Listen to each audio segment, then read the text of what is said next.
Welcome to an all new episode of Unhealthy and Unstable. I think this is episode 25. Let me see. I think it's 25. Yeah, 25. Yep, 25. I'm excited for this episode. I know Trayvon's got a lot of excitement to get out. Yes, I do. So what's going on, Trayvon? How you feeling? I'm feeling great. This should be fun. Some things that were said in this episode. I was like, ooh. I wonder how certain people feel about this. Um,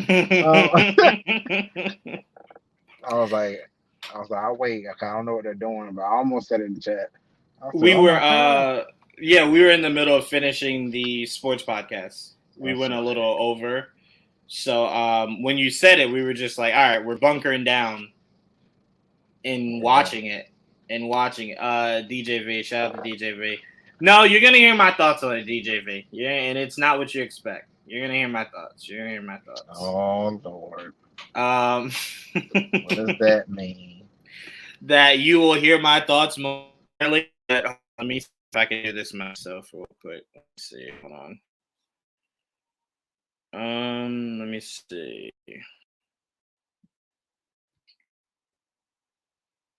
All right, give me a second. All right, hold on 1 second, guys. Okay, now let's see if I can. Um, no, I want to do share screen.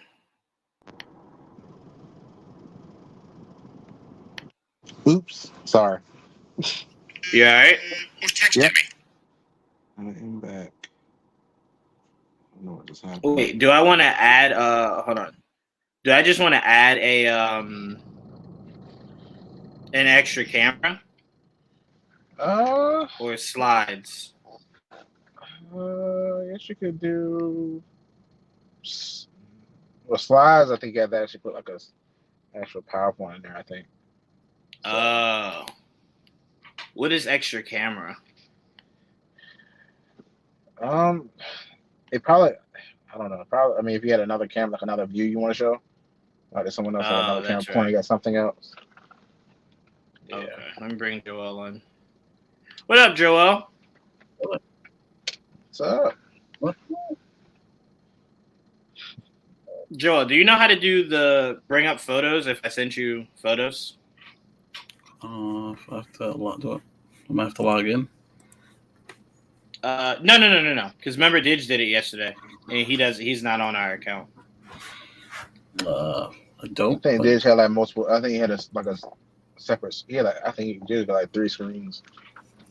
So Yeah, I it's think like Didge did doing- have a second screen up. I think Yeah. so. I mean, I have a second screen up. It's just I don't know how. I gotta figure it out. I'll You would just present break it up and then you would like select that that. screen. Yeah, you just tell me, and I'll figure, and I can probably do it. Yeah, I just sent you one of the photos. on Discord. No, on text. Why? Is Discord easier? Much easier. Okay, I got you. No problem. No problem. So what's going on with you today, Joel? Summer shit. Summer day. shit. Summer shit. I'm glad we got Trayvon in here, man. I was kind of worried that my guy was going to not make it. Yeah, I'm here, sort of. They sound good though. Yeah. Well, that's good. Oh boy. Hold on. Por favor. I hate when it does this because it won't let me send it. Okay, I can send it now. Okay, it's sent. Gracias. All right, Actually, you so- know what? Let me make this easier. Let me just send you a bunch now. Sounds good. I'm trying to see if I can full screen this. Are we live? Maybe I thought the same thing. Yeah, Yep, we're live. we're 100% live. Yep, We're doing this live? you're damn right. You think I'm worried about that? They get I mean, this shit We're called as unstable. advertised. No, Yeah. there's We're called something there. unstable. They get this shit as advertised. I'm not All worried. right. That's my thing. Like, I got it now. I got an idea. I just don't want to show everything. I just want to show the picture. Yeah, I think You I should be think able when to you do it, select. So show the picture. I think you select window, and it'll show you all your windows that you have open. Yeah, let me see. Share. If you open the picture, if you select window, it should show you every window you have open. You can choose the picture. There we go. You can see it? Yep, I see it. Here we go. All right, guys, let's get right into it. Trayvon, you can go ahead and start us off because apparently you had a bigger reaction to this than I did. So go ahead and walk me through this. I was just very surprised that they said it. So easily, so calmly, she talking about, watch out for her, she sacrificed a child. And I was like, bruh. So I didn't know that's how she got the Darkhold. That's crazy. Like sacrificing your child to get it. That's wow. And I know and then you lost it. Woo, I know you mad. You know what brings context to us finding out that Agatha swapped her baby out for the Darkhold? What's that? It brings more context to the scene in WandaVision where Billy goes, "Can you just bring the dog back, Mom? Like, you have the power to bring people back from the dead." And Agatha just went, "Wait, you do? Like, you can do that?" Like, she seemed really like, whoa, that's something you can do? Because I didn't know that you could do that. So now maybe it's lending some credence to the idea of maybe Agatha was thinking, maybe I can bring my son back if I could just get the power of the Scarlet Witch. Realistically, maybe she can do that. I mean, the thing that, I've always questioned from WandaVision is when Monica went in and she came out, her clothes were still changed. So she can still change reality outside of the hex. She can.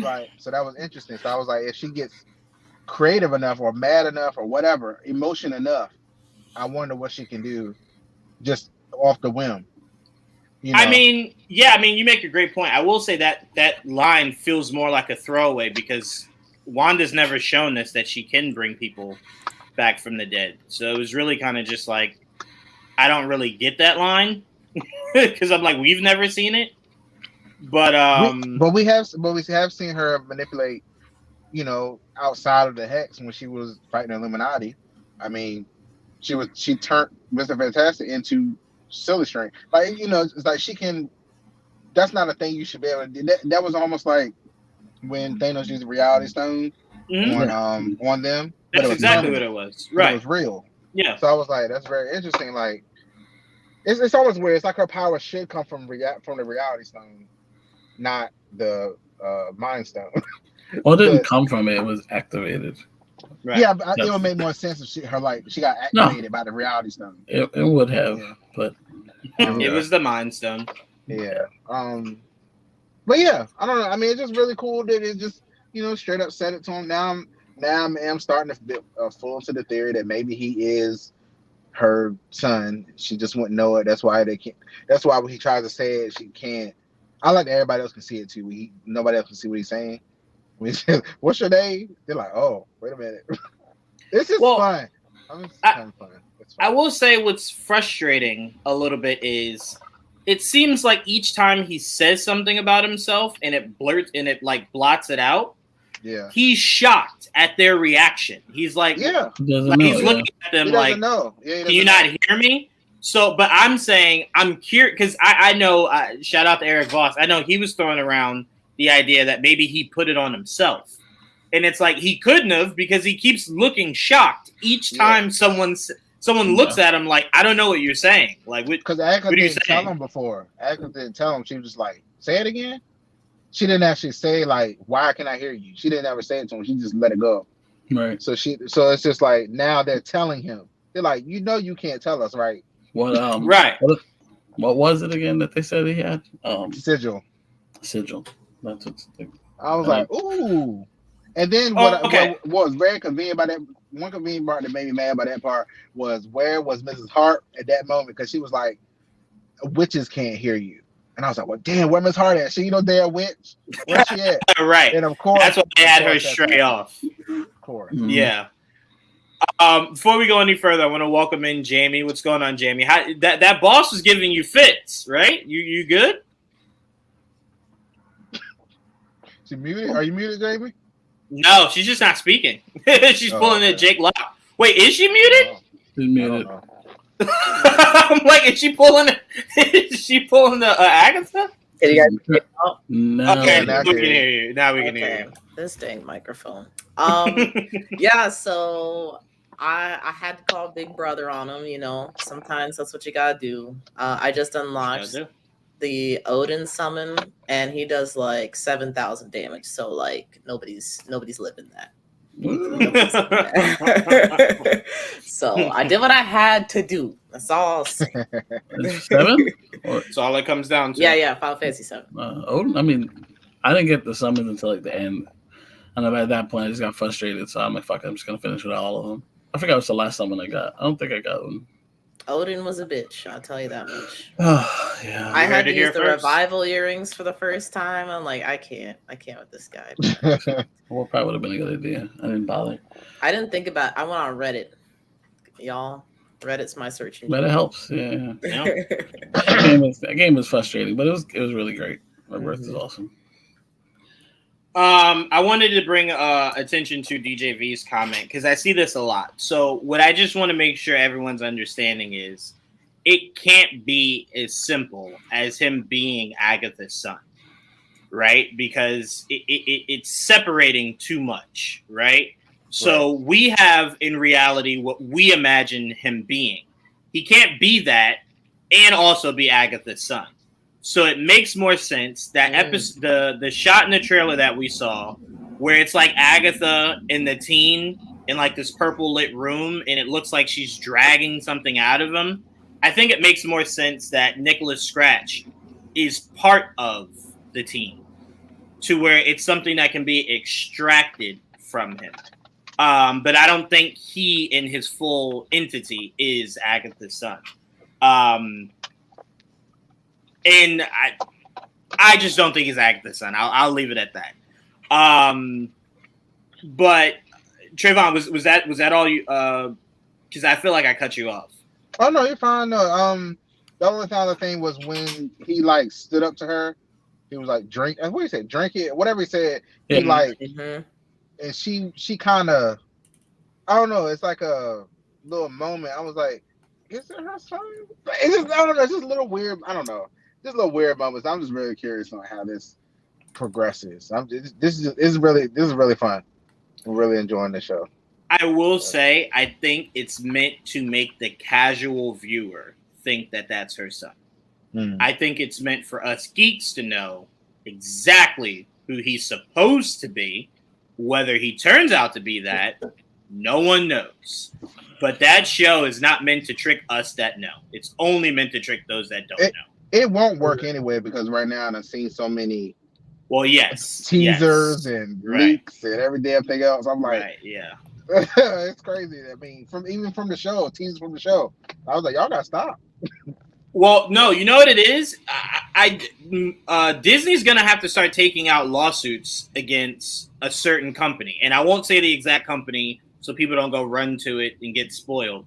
But they need to start taking out lawsuits against that company and another company that that keeps spoiling shit. Like it's those two. It's those two that keep spoiling shit. Yeah. And I don't care if it's leaks. You keep letting it come out. So at some point you have to stop that. Like I don't mind it for me personally because it eases me to know what's coming as opposed to hoping something is coming. And then I get to the finale, and then it's just like, it was nothing of what I expected. It at least builds me up to where I'm like, now my expectations are minimalized because I know exactly what's coming, right? But for other people will just start posting it all over Twitter. You might see it by accident, and it's like, that sucks. You know, we're only 3 episodes in, and someone's already spoiled us the finale, right? Essentially, from what those leaks were. So it's like, it's not fun. It's not cool. And they really need to do a better job. 100%. Before we go any further, Trayvon, please. They're asking for your official review. Is it witching or bitching? It is witching. Okay, Trayvon, I'm proud of you. It's been 2 straight weeks of witching. Yeah. After all that time of bitching. I know you was doing all your bitching beforehand. Now you're full witching. So I'm proud of you, man. I'm so proud of you. I enjoyed this episode. I thought this episode was a lot of fun. I'm enjoying more so the comedy of it than any of the geek accuracy of it. The chemistry. It's why the Mephisto line didn't really hit me. I told you guys, I had poured so much of my heart into WandaVision. I told you guys, by the time we actually get them, if we ever do, it won't hit the same. So when I heard it, I thought maybe I misheard it because my brain is wired to wanting to hear it. So I had to rewind it like 3 times. Like, okay, no, let me put subtitles on. Okay, no, she actually said it. But for me, as I was telling Joel, you always had the subtitles on for these shows, Joel. Yeah, I'm learning that. I'm very much learning that. For me, the idea of Mephisto won't hit until I physically see him in the MCU. Hearing about him is cool. DJV, it's not that I don't care anymore. I'm going to be excited the day that we do see him. But it just, hearing about him, in my mind, is just like, I should have heard about him 4 years ago. So just the hearing of him does nothing. I want to see him. No, I feel differently. Oh, you were saying it was enough to just hear about him? Well, it's not even like, because, for me, I was not anticipating Mephisto at any point in time. But hearing about the aftermath of like you anticipating him and like other people in the comic book community, seeing them mention Mephisto in the most recent episode, I was like, oh my God, they said it. Like, they hear us, they know. That's how I was. Yeah, I was excited. Yeah, no, again, this isn't me trying to dim that light at all. I'm just saying it didn't send the shivers up my spine the way that it will when we see him.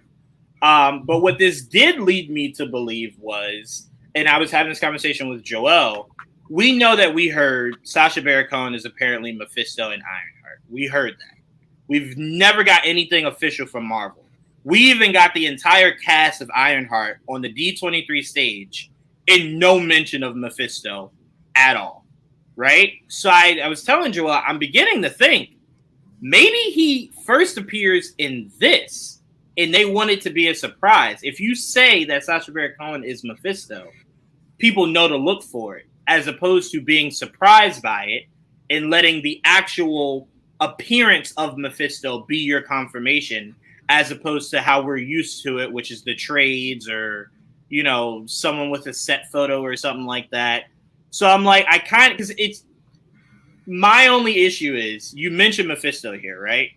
It does not matter what the show of Ironheart is about. Mephisto does not belong there. If you're telling me you have a show about witches and demons and the underworld and the mentioning of Mephisto and he's not in Agatha, that's very frustrating. That's another strikeout for me.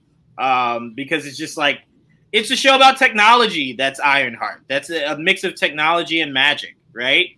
And it's like, it's the weirdest place to put Mephisto. The weirdest. So for me, that's what this got me excited for, is not hearing him to know, okay, they're validating he exists. It's more so, could we see him by the finale of this? And maybe seeing that the team is a manifestation of Mephisto, right? That's how he is physically here. So that's where my mind went, as opposed to just being happy that they got the mention. I heard the name and instantly thought of Juwan. So did I. Yeah, it was definitely one of those. I smirked and then just kept going in the episode. But I really did love this episode so much. They're doing so many fun things. I'm actually enjoying this at a way higher rate than I enjoyed WandaVision at any point. This is just so much fun. And I think it's because it's meant to just be fun, right? It's not meant to... I felt like WandaVision, I felt like so many of it was like little geek Easter eggs here. This is more so like just having fun, where it's just casually like, there's a Darkhold in the crib. There's a mention of Mephisto. No, I told you I loved WandaVision from episode 3 and up, and this is what this show matches that. So that's why I love it. It works. I love the rest of WandaVision. I just didn't like the beginning. this started right at the Right. episode 3 for me. That's what it felt like. So Right. I was like, I love this. So, yeah. Yeah, I'm having a great time. I loved when their faces blew up. I love how Agatha immediately knew this shit's poison. Like she immediately was just, I'm not drinking it. I thought everything about this episode was so much fun. Joel, what were your thoughts on this episode? And the line heard across the world. Well, overall, I thought the episode was fun. I mean, the whole show has been fun so far. But I really enjoyed this episode. It was exciting to hear Mephisto's name. Just as acknowledging him that he exists in this world means a lot. It does. Yes, I'd like to see him, but just acknowledging that he exists is a step in the right direction. So for me, that's a win. It's a dub. And coming from Jennifer Kayla, I thought that was even cooler. But overall, I think the show has been really good. I really, like you said, the chemistry is really what drives the show. It's also funny. It's entertaining. I have also like a soft spot for like witch shows. Like it's like my favorite season of my American Horror Story was the Coven one. So maybe that's just me. I just have that thing. It's just something I like. But so far, this show it's trending in the right direction. There's a lot of mystery to it, even though we may have been spoiled recently. Well, those of us that have seen the spoilers. But if not, just stay away from it and just enjoy the ride and see what comes our way. Because who knows what surprises other surprises we might actually get from it. And like, even though we may know some things already, we don't know how they're going to present it and how they reveal it. So that's still fun. And what this sets up for the future, because that's all I've really cared about for the show is how it sets up for the future. Because Agatha alone was never enough for me to care. Mm-hmm. It's about the rest of the cast and where are you taking me? What ride? And the ride has been good. It really was. That season, absolutely. No, I completely agree with you. It's where it's taking us, not where we are. Right? It's where are you taking us down the line? That seems to me to be more important, really, so than anything else. And that's why I said this line stood out to me, not for the mention, but for what it could imply. That we could get a season finale or series finale. Mephisto is in the very last episode, right? And it would make sense, right? Even if it's just like a flashback of maybe Agatha made the deal with Mephisto. Even though it makes way more sense that she made the deal with Chthon, because Chthon is the creator of the Darkhold. Mm-hmm. They could I would love to see the relationship between Chthon and Mephisto. Like how they compare it. How do you separate the two now in this world, now that we know that they both exist? You know what I mean? Right. Which I always thought was weird. I'm like, I always thought you should do either or. Right? If you're going to go this deep into the Darkhold, you could just do Chthon. Because I'm like, I'm wondering how they're going to establish the massive difference between the two. Jamie, what were your thoughts on this episode and your thoughts on this line heard across the world? Well, like DJV in the comments said, as soon as they mentioned Mephisto, I was like, damn, Juwan's going to be so happy. Like, got what he wanted, kind of, partially. That's more than zero. So, I was smiling. Overall, I really like this episode. It's my favorite episode so far. I feel like it addressed some of my concerns I had with episodes. I guess like the 1 and 2 premiere, because I was a little bit concerned about the fact that, Teen has like the sigil. And it seemed like Agatha didn't even bother to ask, like, yo, so did someone curse you or what happened there? Like, it seemed like she didn't care at all. But I'm glad that they kind of addressed it a little bit in this episode, where it's like, even though we didn't get an answer for it, at least it's been acknowledged. And so I was just happy that we had that. And I think the chemistry with the group is really great. I'm looking at Miss Hart with a little bit of a side eye. I'm like, I feel like there's got to be something more here. Like, I don't know. I think Trayvon, he said in the chat last week, Like, how did the spell even work if they didn't have like the Earth Witch that they needed? Like, so Miss Yeah. Hart's got to be somebody, right? I do think Miss Hart is somebody, and I don't know if it's like a possession kind of thing or if she's just really good at acting, or I don't know. But I'm looking at her with a little bit of a side eye. I'm also looking at Teen with a little bit of a side eye as well, just because with the mention of this episode of like Agatha's son and like losing him. I also look at like Teen could be her son, maybe. I don't know. I feel like it would be kind of on par for what we've seen throughout these different shows, like little obvious hints, and them being like actually what it turns out to be. Prime example is what's her face from Falcon and the Winter Soldier, the lady that was I forget. Was it Falcon and the Winter Soldier or was it a different show? It was Falcon and the Winter Soldier. Yeah, You're right. Soldier. Y'all know what I'm talking about. Yeah, I know what you're talking about. The I know, it's like Power Broker.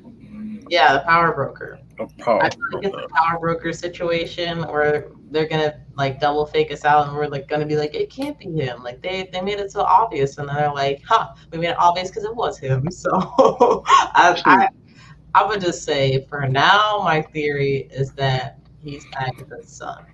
I don't know. Then begs the question, like, who is training him, and did they know that Agatha was her or his mother?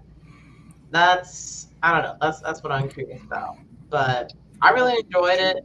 I feel like I like the show more and more with each episode. So that's honestly the most exciting part to me, because I feel like every Disney Plus series that I've watched, not just Marvel, not just Star Wars, they have such weird pacing issues where they just either have like a strong start, weak middle, maybe strong end, or like an okay start, something happens in the middle, and then the end, who knows? I feel like we're kind of breaking that pattern with this series so far. We have not necessarily breaking the pattern, but we have a strong start.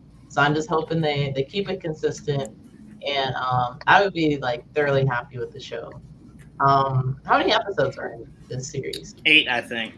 8? Okay, dang, we're almost halfway already. That's crazy. Wow. Yeah. But yeah, I really like this episode. I'm curious to see like what the next few trials will be. Also, speaking of Miss Hart, I don't think she's dead. I don't believe it. I will say this. I do believe everyone in this show not named Agatha is cannon fodder. In the team. They're all cannon fodder. They're all means to an end. I do believe these witches will die as we go along. I also, again, I get what you said about Power Broker, but that's why the team can't be Agatha's son. That was horrible. And we made sure Marvel heard us that was horrible. Are we just upset about it? Because I feel like everybody else, we all saw it. No. Who the Power Broker was never my issue. My issue was you can't have a dun-dun moment, but we figured out the dun-dun moment like episode 2. We were all just like, it's clearly her. So for me, it's the idea of if you're making it so clear that the teen is Agatha's son, you could just come out and say it's Agatha's son. It's nothing you need to make us wait for. That's my only issue. If you watch Law and Order, right, and Law and Order tells you this guy killed the person, right? Then you get to the end of the episode and they're like, yeah, this guy killed the person. You're gonna go, yeah, dude, we knew that the first 5 minutes. What was the point of this? I know what you're saying, but I'm also reference Acolyte for this.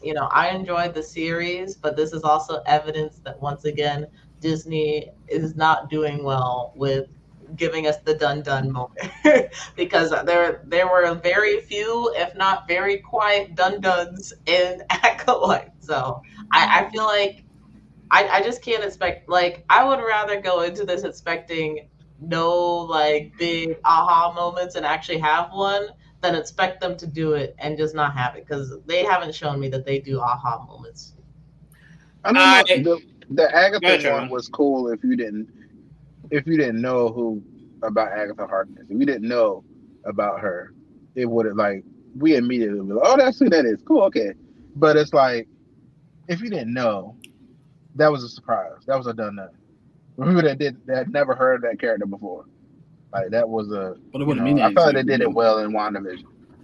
For her to reveal herself and what she did, that was cool. So but to Joel's point, Joel, I agree and disagree. It did still give the same effect of knowing this is why she was always so around Wanda, so involved, is because she was helping manipulate the situation. So as a casual viewer, you're kind of just like, oh, okay, yeah, that makes sense, right? But it doesn't have an impact because you don't know who Agatha Harkness is. So I'm saying, if you go, this is Agatha's son, what impact does that have? Why do we care? You know what I'm saying? It's already the question of why do we care we even have this show? Now you're diving into, well, this is Agatha's son. Why do we as the viewer care? Well, how does that's for you. How does it progress the story going forward? I'm not speaking for people. I'm asking the question, and I'm sure as you go along in the season, it'll be something that gets answered. But why? It's the same question I had every week of Loki till we got to the very last episode where Kang was introduced. Then you're just like, oh, well, this is why I care. Thank you. This is what I've been waiting for. That now I care. Because the whole season was just like, I don't care about Loki. When you get to the ending, then they did you're a just season like, where and then they made the season where none of the whole season mattered. But yes, you're not wrong. And again, this is not me poo-pooing on the Agatha show at all. I'm just saying, if you tie too much into Agatha, a character that, again, we right now have no idea what her role is going forward. It's just very much just like, who is this for? Right? Because it's like for me, the one that want to know what Agatha was doing after.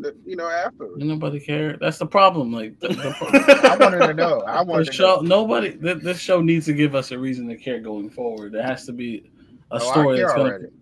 Yeah, but again, most people don't. Is what I'm trying to say. So it's like you have to give people a reason to care about Agatha for more than just Agatha. You might like Agatha, but probably a lot of the reason they were able to do it off her back is because she was very popular coming off WandaVision, right? Right. So that's it's not a personal thing, Trayvon. Let me again harken back to it took Loki a full season for me to go, okay, now I get where you're going forward with an overall narrative, right? That's another character though. So that's what I'm saying. It's just like I for a whole season kept saying, why do I care? You know what I'm saying? What do I care about this? But he had a lot of fans too. That was another character. He was a popular character. So he was a popular character, so it's not hard to just. Everybody knew all his lore by the time we got to a show. Right. So it was a lot to cover, you know. Right. So again, it has nothing to do with Agatha, nothing to do with this show. It's no knock on the show. I think the show is phenomenal. These first 3 episodes, it's really locked me in. I just want to know, what are you going to do by the end of this season that makes me invested enough to even care if I see Agatha again? And you making this teen her kid, again, is just a really weird stretch for you to get me to the finale to go. It's been Nicholas Scratch this whole time, and it's like, I think that's too on the nose. That's probably why. It's one of those things, like, if it turns out to be him. But like, Disney is nothing but nose, Joel. Excuse me? Nothing but nose for the past few shows, man. But that doesn't make it good, Jamie. It doesn't. I'm just saying, expect nothing, and you won't be. I'm just saying, that would be kind of boring. That it ends up being. Okay, MJ. You know, but I do hope there's more to the character than just Nicholas Scratch, like reincarnated, because that would not be as fun. Let's put it that way. Right. I tell you what, it would have been more fun if you wanted to say it was Nicholas Scratch, had you not made it so obvious in the first episode. In the first episode, you start going, okay, you're starting to feel more of the, what is he to her, right? That's the biggest question. What is he to her, right? The first question you ask is, her son? And if you get to the end and they're like, yeah, you're kind of just like, well, I mean, yeah, that was all of our thought, right? Like, that's all of our thought to begin with, right? So that's why they spoil stuff, so they can fool you backwards. You know? So, no, it's what you thought the whole time. Right. It's not the deeper cut, you know. Right. And the funny thing is, I do know what the resolution is. I just don't want to ever. I don't want to make it known to you guys. So I'm arguing for the sake of arguing, but I do actually know where they're going with it. If spoilers are true, we do. But well, I mean that can't be a lie. That would be very weird if that was a lie. That's not hearsay. That's physical proof. There's two spoilers, not just right. One of them is the obvious. The other one is a oh shit kind of one. Like we're just like whoa. So it'll be a fun finale for sure. Make sure you guys tune in for us breaking that down. Definitely.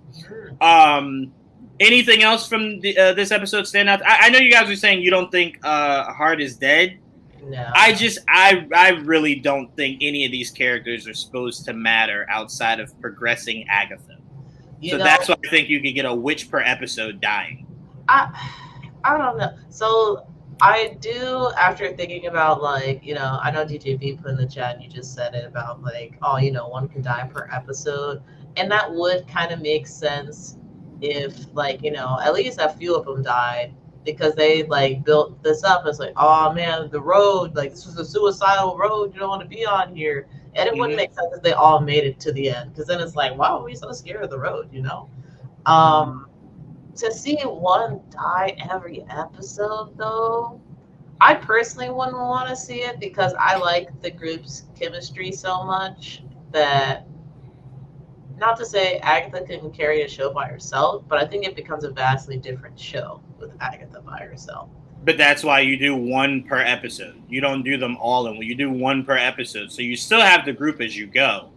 But from the beginning, we knew their purpose was to further Agatha, to get Agatha to the finish line, right? So it's you could see, I'm not saying that they are, but you could see them as cannon fodder. That's all I'm saying. There is there was a trailer for, I don't know what it was. It was on YouTube, but it kind of spoiled the fact that what was her Blackheart, the actual Blackheart, she's gonna be there at some point. So maybe that happens next episode because now that if Miss Hart is actually dead, then she'll get replaced by Blackheart or something. But Rio Vidal. That's the Green Witch. Right. We'll see. We'll definitely see. Just know if it does happen, guys, Jamie spoiled it for everyone. All right, let's move on. Let's move on to Penguin episode 1. I feel like we broke this down.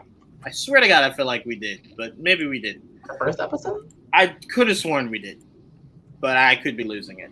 Sure. I'm not either, Trayvon. It's why I'm going to still do it. Because I don't really remember it now. And Joel's not corrected me, so we're just going to go through with it. What happened?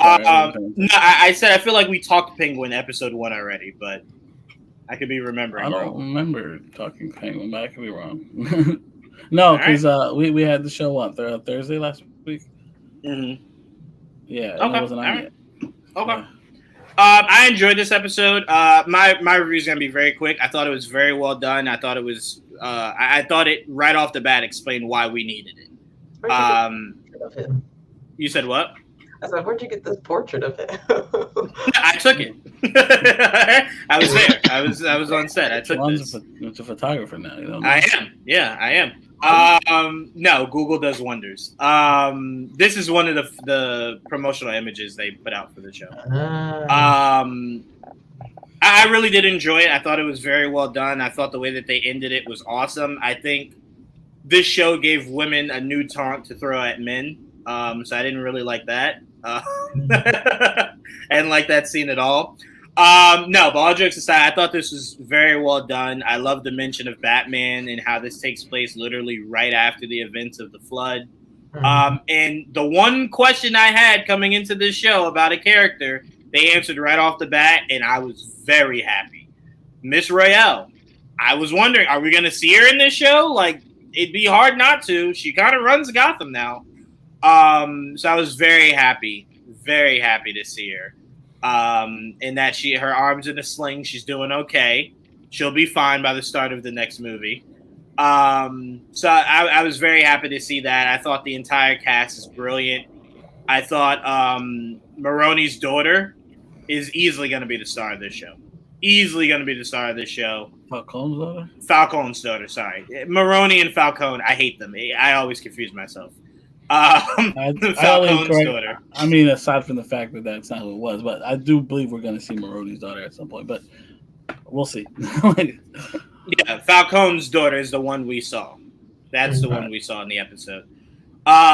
Sophia. I will say, though, she did give me, Joel, you know the character. What's the character from that Batman, the animated series that was in the same editing design as the Green Lantern series? Magpie. Doesn't she give you Magpie vibes? Yeah. She gives me Magpie vibes. I'm like, she'd be a cool Magpie. In James Gunn's Batman universe, she'd be awesome. She was the character Sophia was the Hangman or some shit like that. Yes. Yeah. But I've thoroughly enjoyed this first episode. I cannot wait for this Sunday for episode 2. Like I said, mine is super short. Joel, I'll start with you. Your thoughts on this episode 1 of Penguin? I mean, it was great, man. Like it's like it was fluid. Like as soon as I don't know what happened, but it clicked as soon as the show started, and you could hear the Batman music, like the theme start playing as you get by when it starts scroll like the shot going right behind Penguin, looking over the city. I'm like, oh, like I got the feeling back again. I thought that was pretty cool. I was like, I forgot it was a Batman spinoff. We don't even think about it, but it is. And Colin Farrell is fantastic as Penguin. It's scary how different he is as a character physically, and as his performance as Oz, or Oz Cobb as they call him now. They took away Cobblepot. He's just Oz Cobb, Oswald Cobb. It's just incredible, man. He really does give me like crazy Tony Soprano feels, but I love Tony, so it's not a bad feel. It's like the reincarnation of Tony Soprano as the Penguin. Right. I'm down for that. I love how like it officially confirmed that Gotham is in New Jersey. That was pretty funny. I love that. But I always felt like it was, so that worked out. We're getting some love out here, Joel. I'm loving it. Gotham. We had Westview, and now we got Gotham. Yeah, yo, I'm telling you, man. Yeah. Shout out. Both shows are in Jersey. It's insane. Yep. But yes, so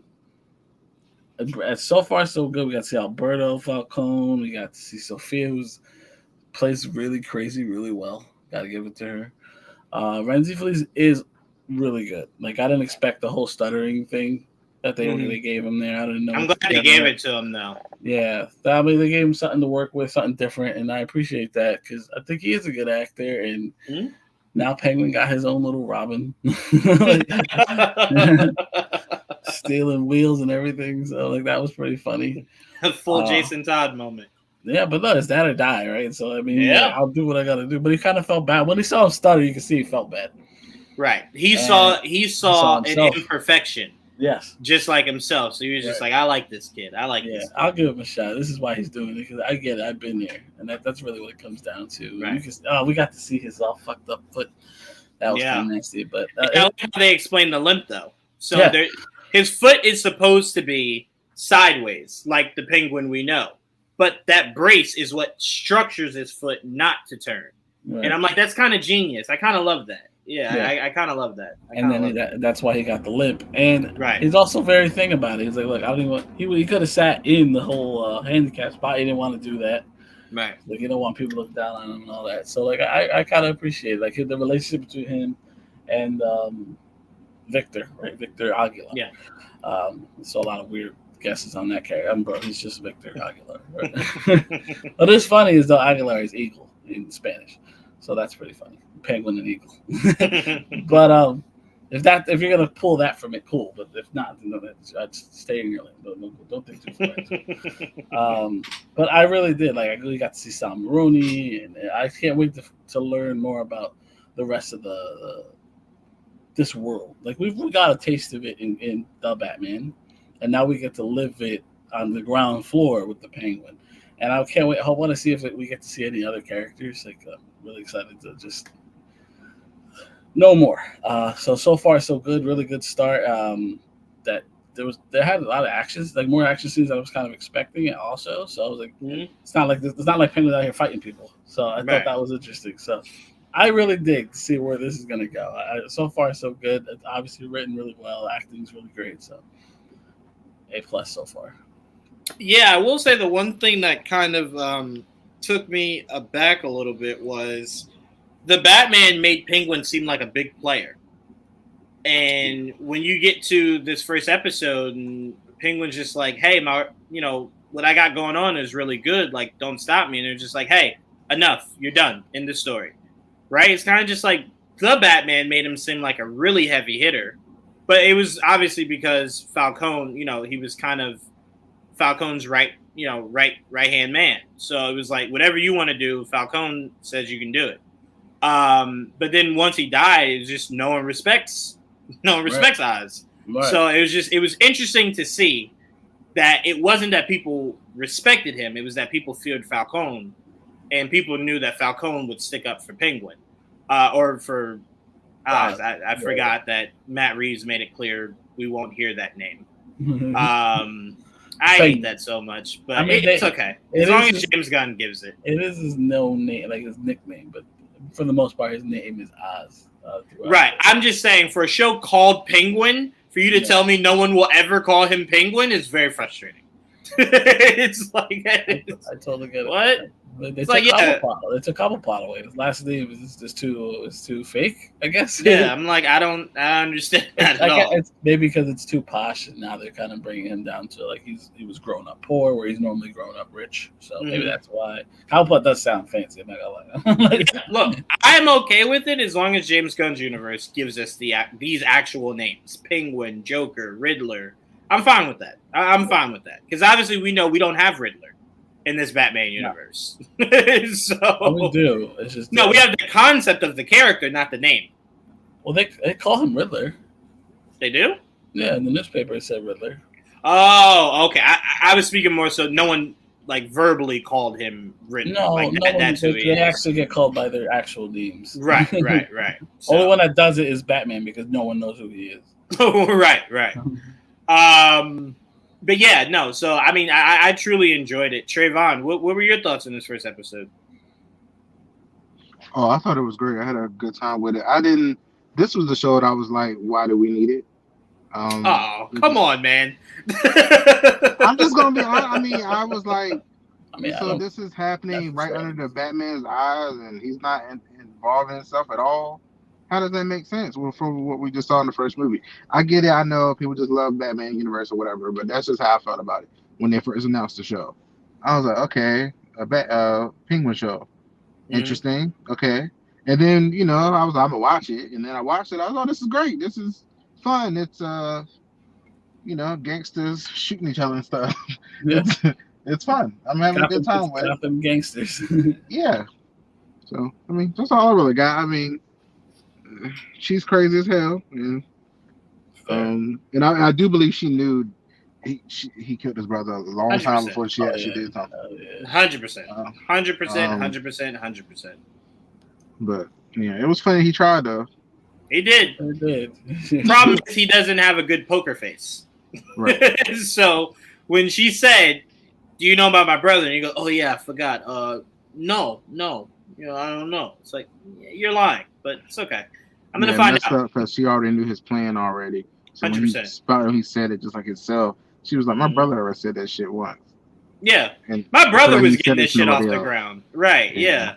Or even if he said it to you, why are you posing it as your own? That's also fishy. Sounds like you killed him to steal his idea, is what it sounds like. So like, but I do also we're aligning in a row. I do also understand the impulse of shooting him. Oh yeah, so, yeah. Well, also, it's the first time we've really truly had a live action Penguin that leans into that. I don't like to be made fun of. I know that I have these imperfections. I know that, but don't you make fun of me. Whether it's to my face, or in front of people, behind my back, whatever. These are the consequences of it. And I loved how right after he did it, he kind of just sat back and went, "Ah, shit." Like, oh no, damn it. Yeah, he was happy with it. Yeah, he was, but then it was just like the ramifications that come with it. I fucked up. Was his big problem, right? So, and Trayvon, more so to your point, because what you asked is a good question. of why do we need this. I think the importance of a show like this, again, we don't need it, but the importance of it is we're seeing Gotham during the day. Yeah. We're seeing Gotham through other people's eyes that aren't Bruce Wayne, Alfred, and Batman, right? So, don't you want to see Westview outside the Hacks? Yeah, we are. The fuck kind of question is that? No. No. Westview has no actual significance to anything. It does to me. I don't need to see Westview outside. It does Again, to me. I'm not knocking it. I'm just saying we've seen like 30 Batman movies since the character's been created, and we've never seen anyone else's viewpoint of Gotham. So I'm saying it is cool. We don't need it, but it is cool to see Gotham from other people's point of view. See Gotham during the day. See how Gotham works and looks and walks around. Like, that's really cool. Because Gotham, not many characters in the places that they come from do the places feel like another character. You know what I'm saying? Gotham feels like another character. So I'm like, it is cool to explore Gotham, not always through Batman's eyes. So again, not needed, but it is cool to have. Yeah. I like character studies too. I think the Batman villains are really interesting. So for me, it means more to me to see how, like, their version of how the Penguin works, and this version, at least this universe's version of the Penguin, and some of these other characters. I would like to see more of that. So I appreciate what Matt Reeves is trying to do. Right. So I'm a little defensive right now, but it's just like for me, it's like the same thing.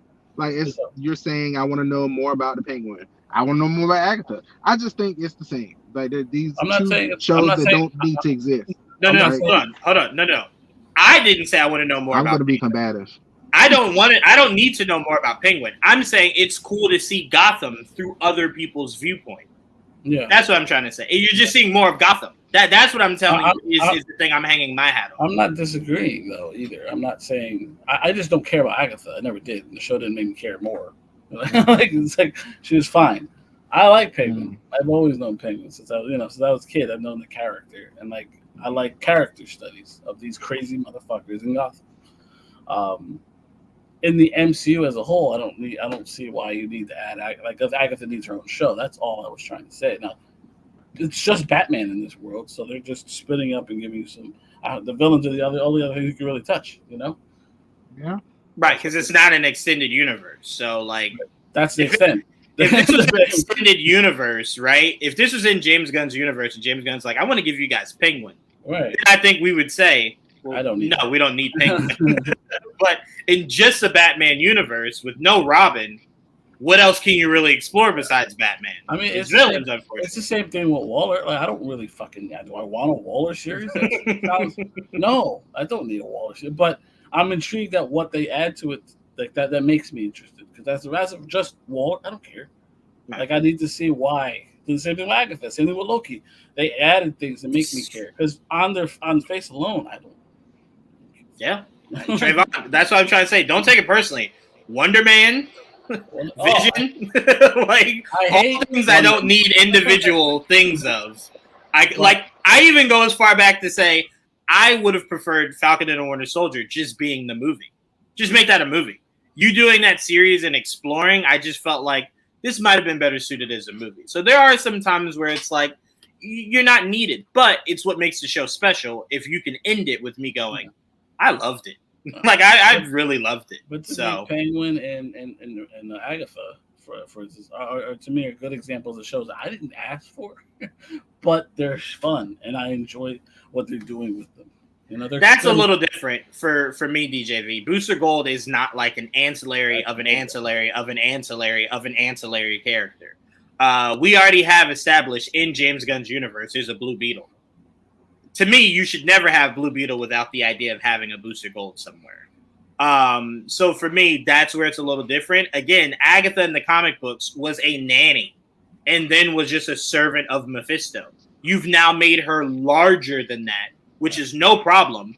I'm just saying it's different than Booster Gold. Yeah, way younger. It's different than Booster Gold, because Booster Gold's not an ancillary of an ancillary of an ancillary of an ancillary character.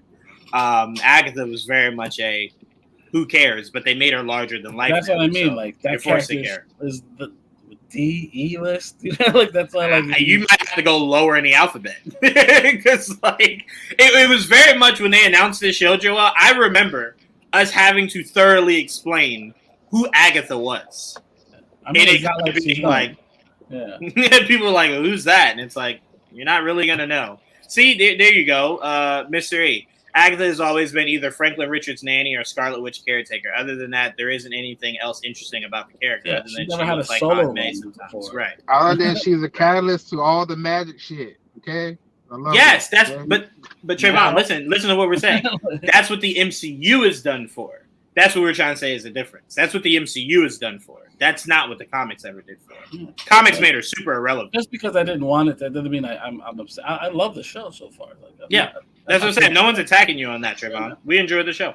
I just didn't need, like, you didn't need Loki. I didn't need Loki. At least at the end of the day, I liked Agatha. You still didn't like Loki. Right. Jamie, I was trying to talk long enough to let you get your eat on. But what were your thoughts on episode 1 of Penguin? I ran out of stuff to say. I got to pass it to you now. Oh, no, you're fine. I really liked it.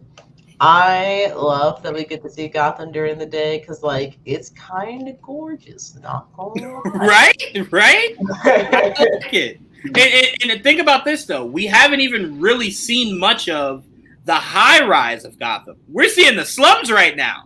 Really? And the slums even look cool. So, like, we haven't even gotten to the beautiful side of Gotham. We got a glimpse of the suburbs, like, from the sky. Right. Yeah. The show looks great. It definitely has some of the same kind of, look and feel of the Batman, which was also another gorgeous project. I really like that. I don't know. I guess just like getting to know more about the Penguin and see kind of what he's all about. From what I can remember of his presence in the Batman, it was definitely like, the right-hand man to Falcone. But I also remember the one thing that really sticks out is when Batman and I think it was Gordon kind of like, I think they had him tied up or something, and they were asking him about the La Ratas. And he was like, don't you know Spanish? It's not El Rata. And they both just looked at each other like, oh my God, we just embarrassed each other. And then and that definitely left an impression on me. I'm like, dang, hey, it's kind of funny, low key. So I'm glad we get to see more of him.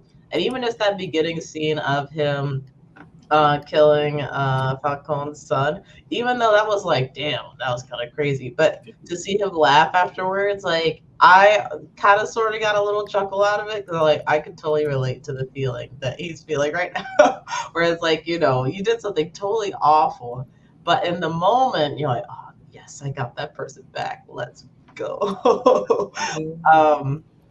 So I really feel like sympathetic towards the Penguin already. And I think they're doing like a lot of interesting stuff with his character. And then Victor comes into play. Not gonna lie.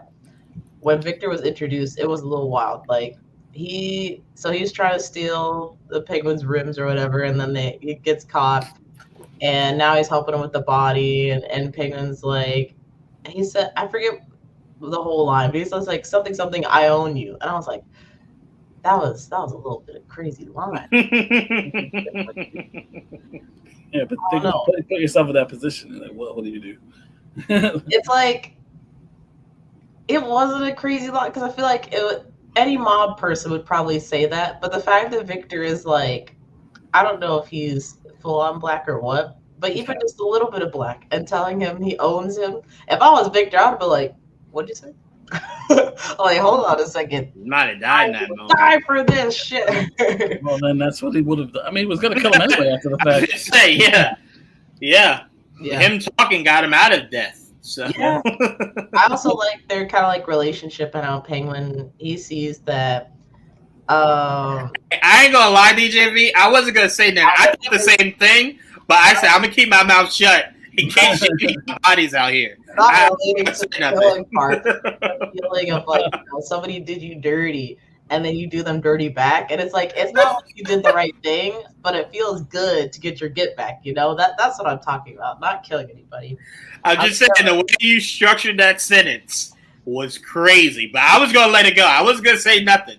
I was gonna let you live. DJV came and ruined it, but that did sound. You did make it sound like, hey, I can relate. There's been people that have fucked with me, and they're at the bottom of a river, and it's just like, oh, all right, you just casually throw that in here. Cool, no problem. All right, man, I would never throw anybody at the bottom of a river. Jamie is a gangster. That acid's always the way to go. Anyway, Jamie wants to oh my god. But oh my god. I like that the Penguin really relates to Victor, and they're kind of like building a very interesting relationship. And I was thinking for the longest time, like, where's Victor's parents? Like, nobody's called for him, at least for his friends. Like, where his friends go? You think they would, like, try and get somebody. And you kind of find out that Victor has nobody. So now he has the Penguin to kind of, have his back, for better or for worse. But I really like the relationship that they're building there. Then Sophia, oh my, I could go on a rant about several characters of this show, but I'll end it with I love her. I think, like, it was very obvious from the jump that Penguin was guilty, and I'm glad that she was very, like, slick about the way that she went about saying, like, hey, I know what you did. Like, I know that something is wrong and that you are a part of it in some fashion. The torture that she did, that was kind of wild. I was not expecting her to just go all out episode 1. Definitely made me cringe in a, oh my god, that looks like that hurts kind of way. But yeah, I really like this show so far. It's giving more of the Batman in like a more contained fashion, which for me these days, I be so like tired after work, y'all. Work is work. What kind of scam they signed me up for? No, I'm just kidding. My employers. But yeah, I don't have as much time as I used to like sit down and watch things. So to be able to have like bite-sized like pieces of the Batman that I can enjoy in like a shorter time frame is awesome. It's really great. And October is just going to be a very crazy month for so many different shows and things, but I'm very excited to keep watching the thing. Yep, I'm with you there. I'm 100% with you there. And Sophia is definitely cold as ice. But all right, let's keep it pushing. Joel, we're moving to Thunderbolts. This was very interesting. Jamie, I'm going to start with you because I told Joel, I think it's because we got like a bootleg version of this trailer from Comic-Con. And, before we even got the trailer, people were already telling us what the trailer was about. So the fact that outside of the very last part of the trailer with Bucky and maybe a few scenes here and there, it was essentially the same exact trailer. Because that's why it fell flat for me. Like, this trailer did nothing for me whatsoever. It maybe created a million more questions than I had before. But I am excited for this movie. Let me make that very clear. But I just thought this trailer was very, all right, I think the only point of this trailer I truly popped at was when Sentry was picking up his nameplate. Like when you saw him picking up the big S that I hope he puts on his waist, not his chest. It's on his waist, yeah. Hopefully. No. I'm saying I hope in the movie that's where it goes. Because, I don't think they're going to make him as big as he's supposed to be. Probably. So that S looks bigger when he's bigger. But if he's not going to be as big, I could see them conforming and putting it like on his chest or some stupid shit. Hopefully not. Because it's just... Here's why I say that, Joel. At no point of Sentry's costume do you ever think that fucking S comes off. So it's the fact that he can put it on leads me to believe it probably isn't just an open spot in like his waist. It's probably on his chest. That's a big ass buckle. That was a big ass buckle.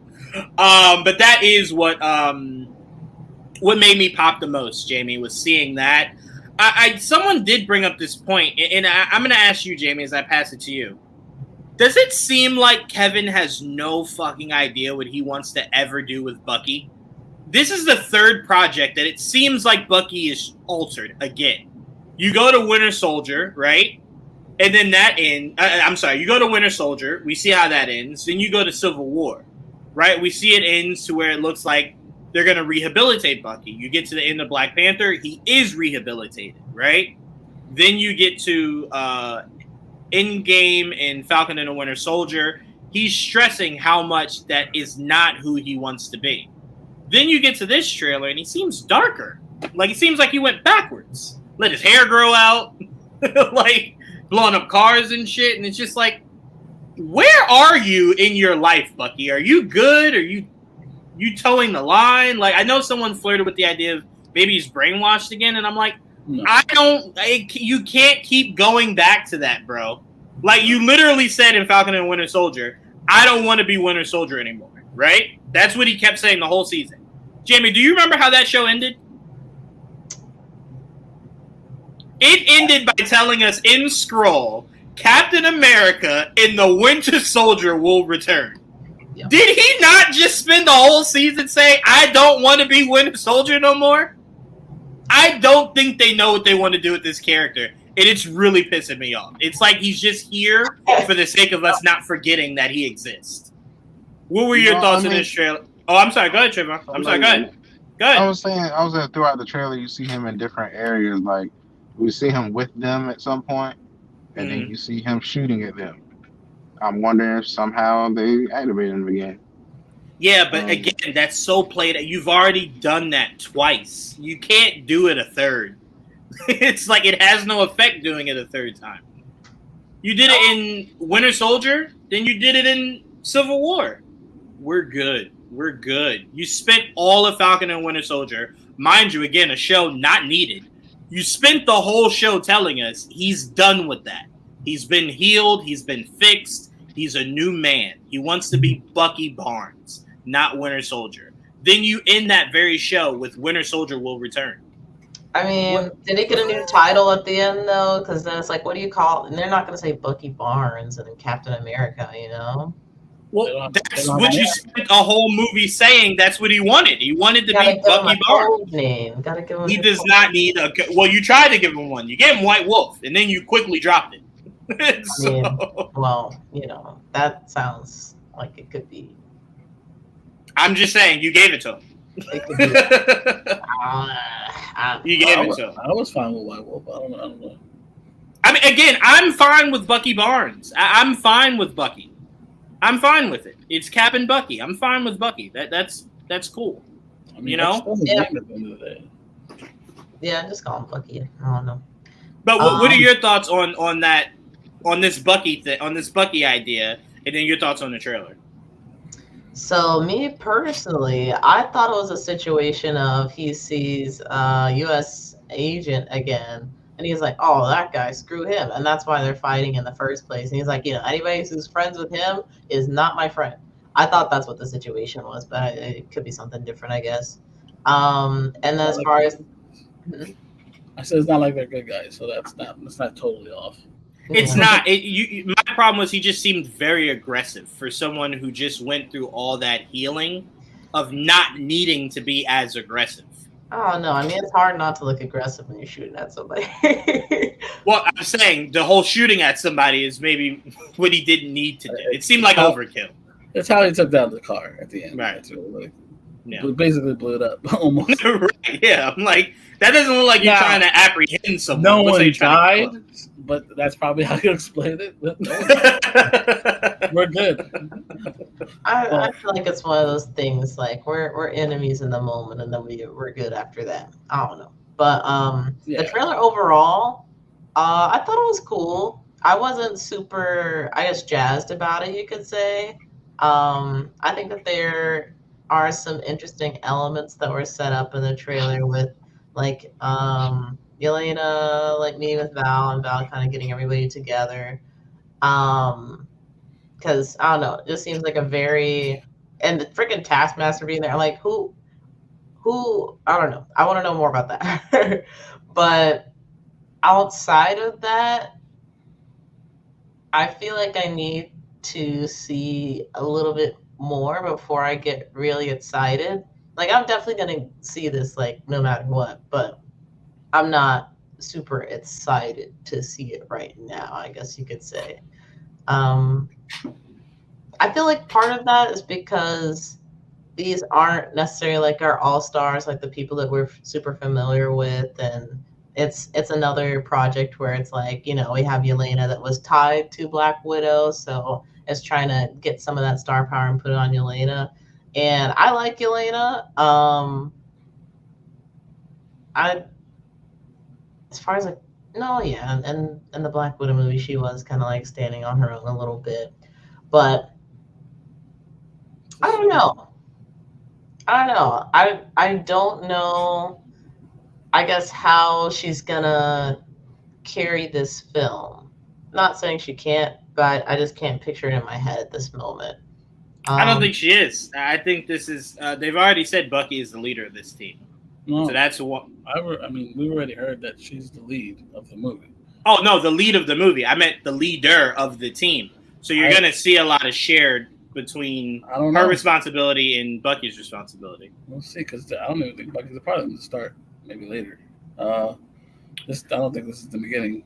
I don't know. I think so. The dots I connected was when you see Bucky walking in that museum or whatever the fuck that is. I think where those two meet is that I think Bucky, now having a congressional seat, I think Bucky's investigating Val.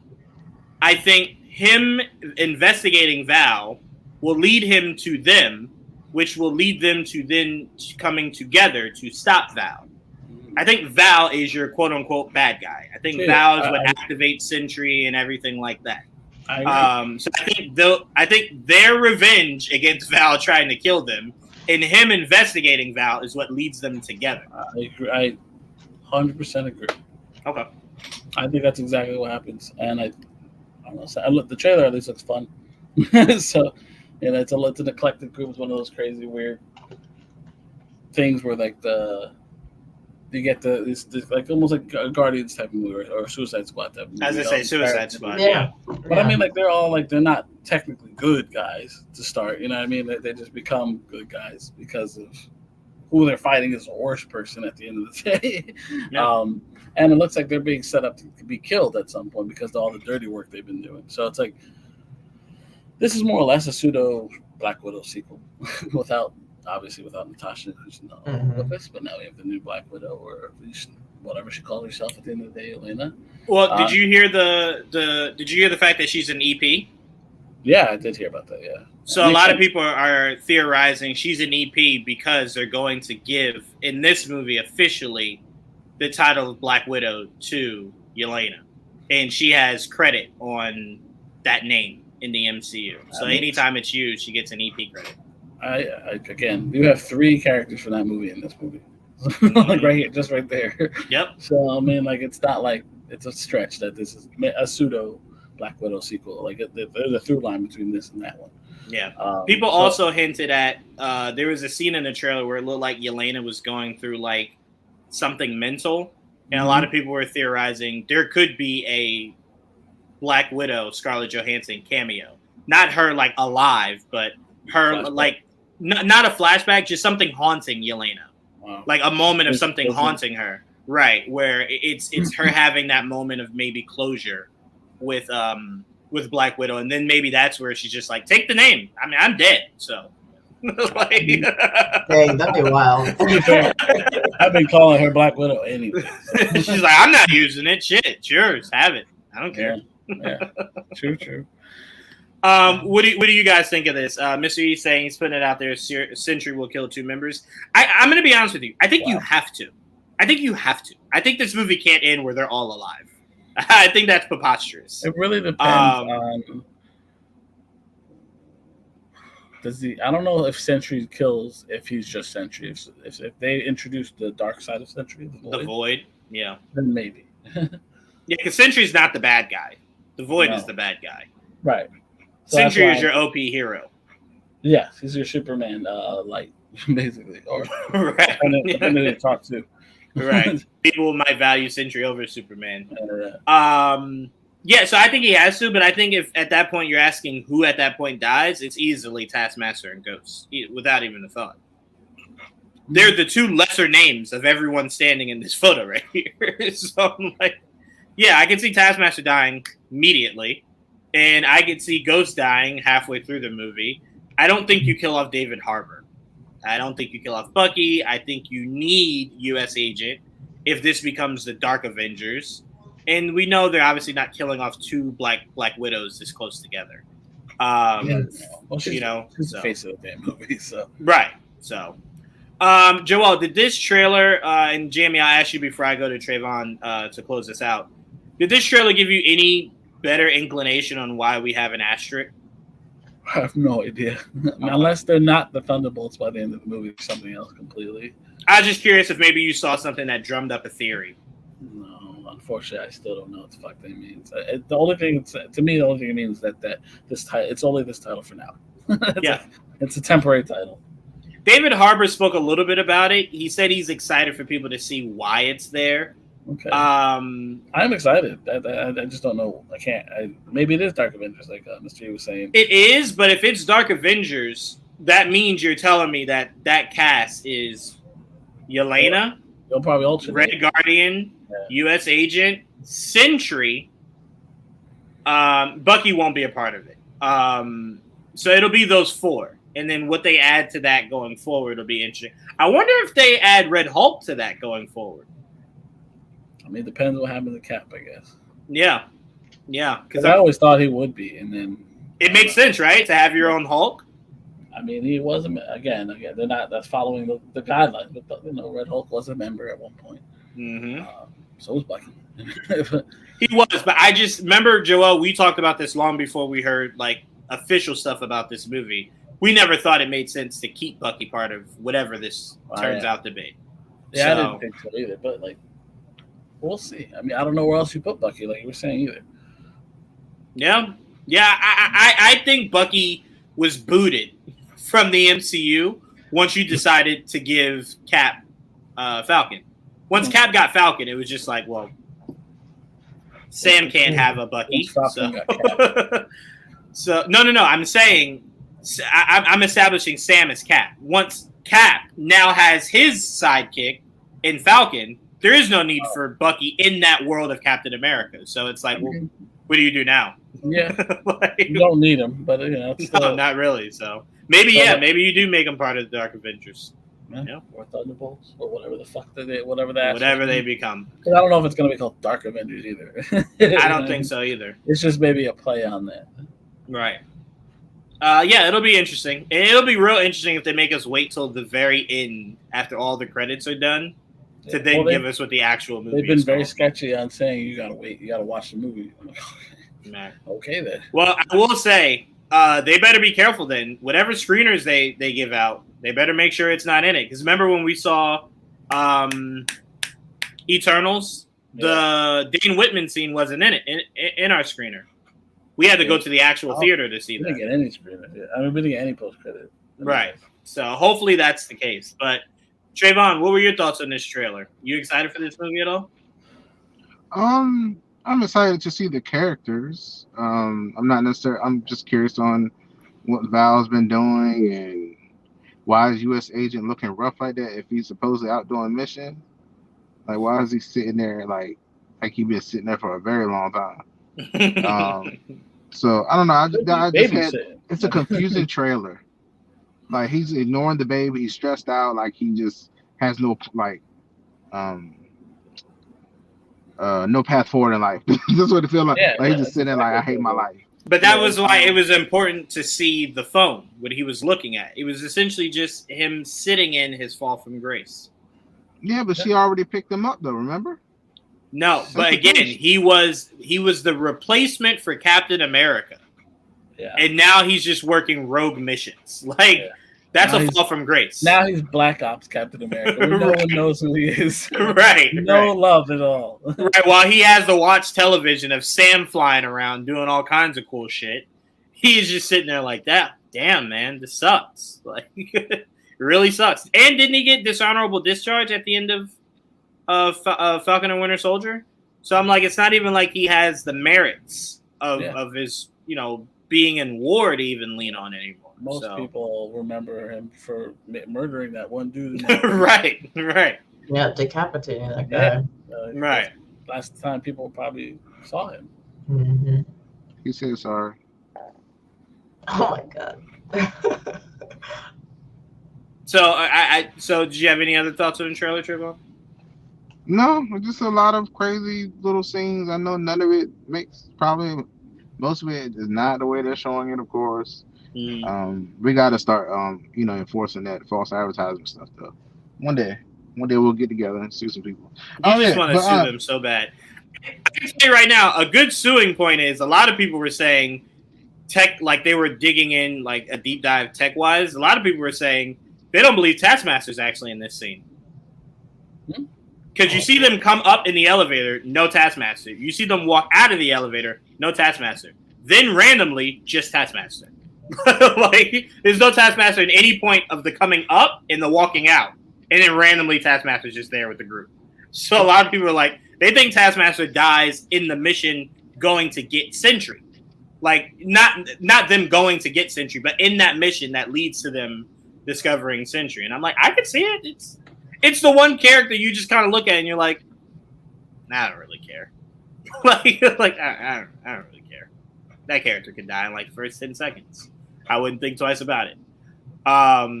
So yeah, when it comes to false advertising, Trayvon, get in line, brother. Marvel will continuously do this, man.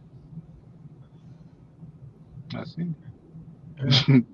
Let's see what's missing. The way the world is, I believe governments, companies want their own Avengers team, so maybe.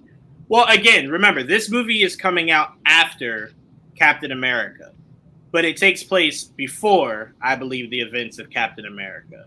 So I don't know why, at this point, the world feels the threat of we need our own Avengers. So very confusing. I don't know. We'll see.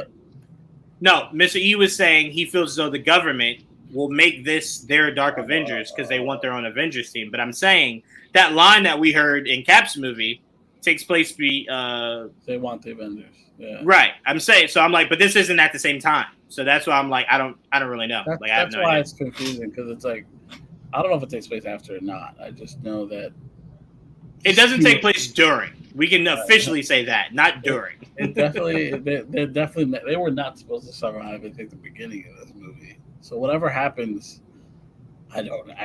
We'll have to wait. I need more information. I can't just assume right now. Yeah, I don't know. We'll see come around the second trailer.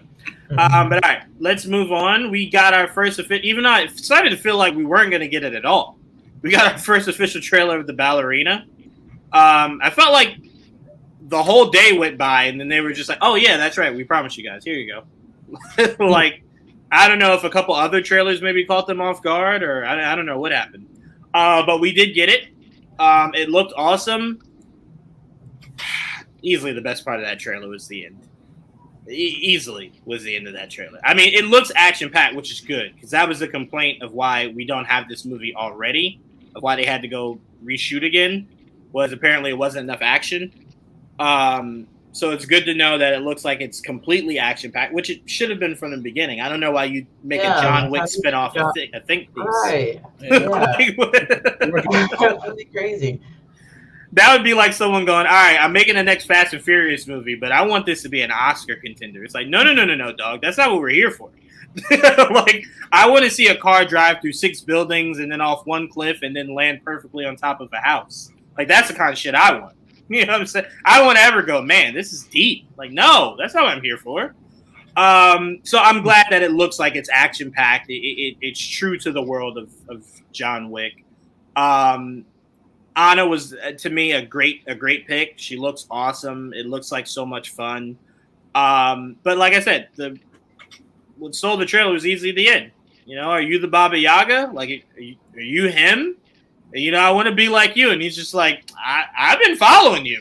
You killed like 90 people on my way to see you. So, like, great start. So I'm like, so awesome. I thought that was so much fun. Trayvon, what were your thoughts on the Ballerina trailer?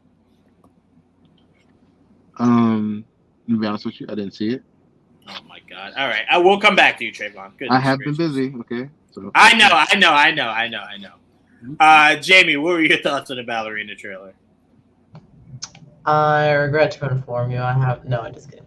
I was going to say, because we had this conversation hours ago. We did. That'd be crazy one day. But just a little. I actually really enjoyed this. You know, when they announced that they were going to do a like John Wick related show. Actually, wait, no, they did the Continental. That was a thing. I did not watch it. You should. It's really good.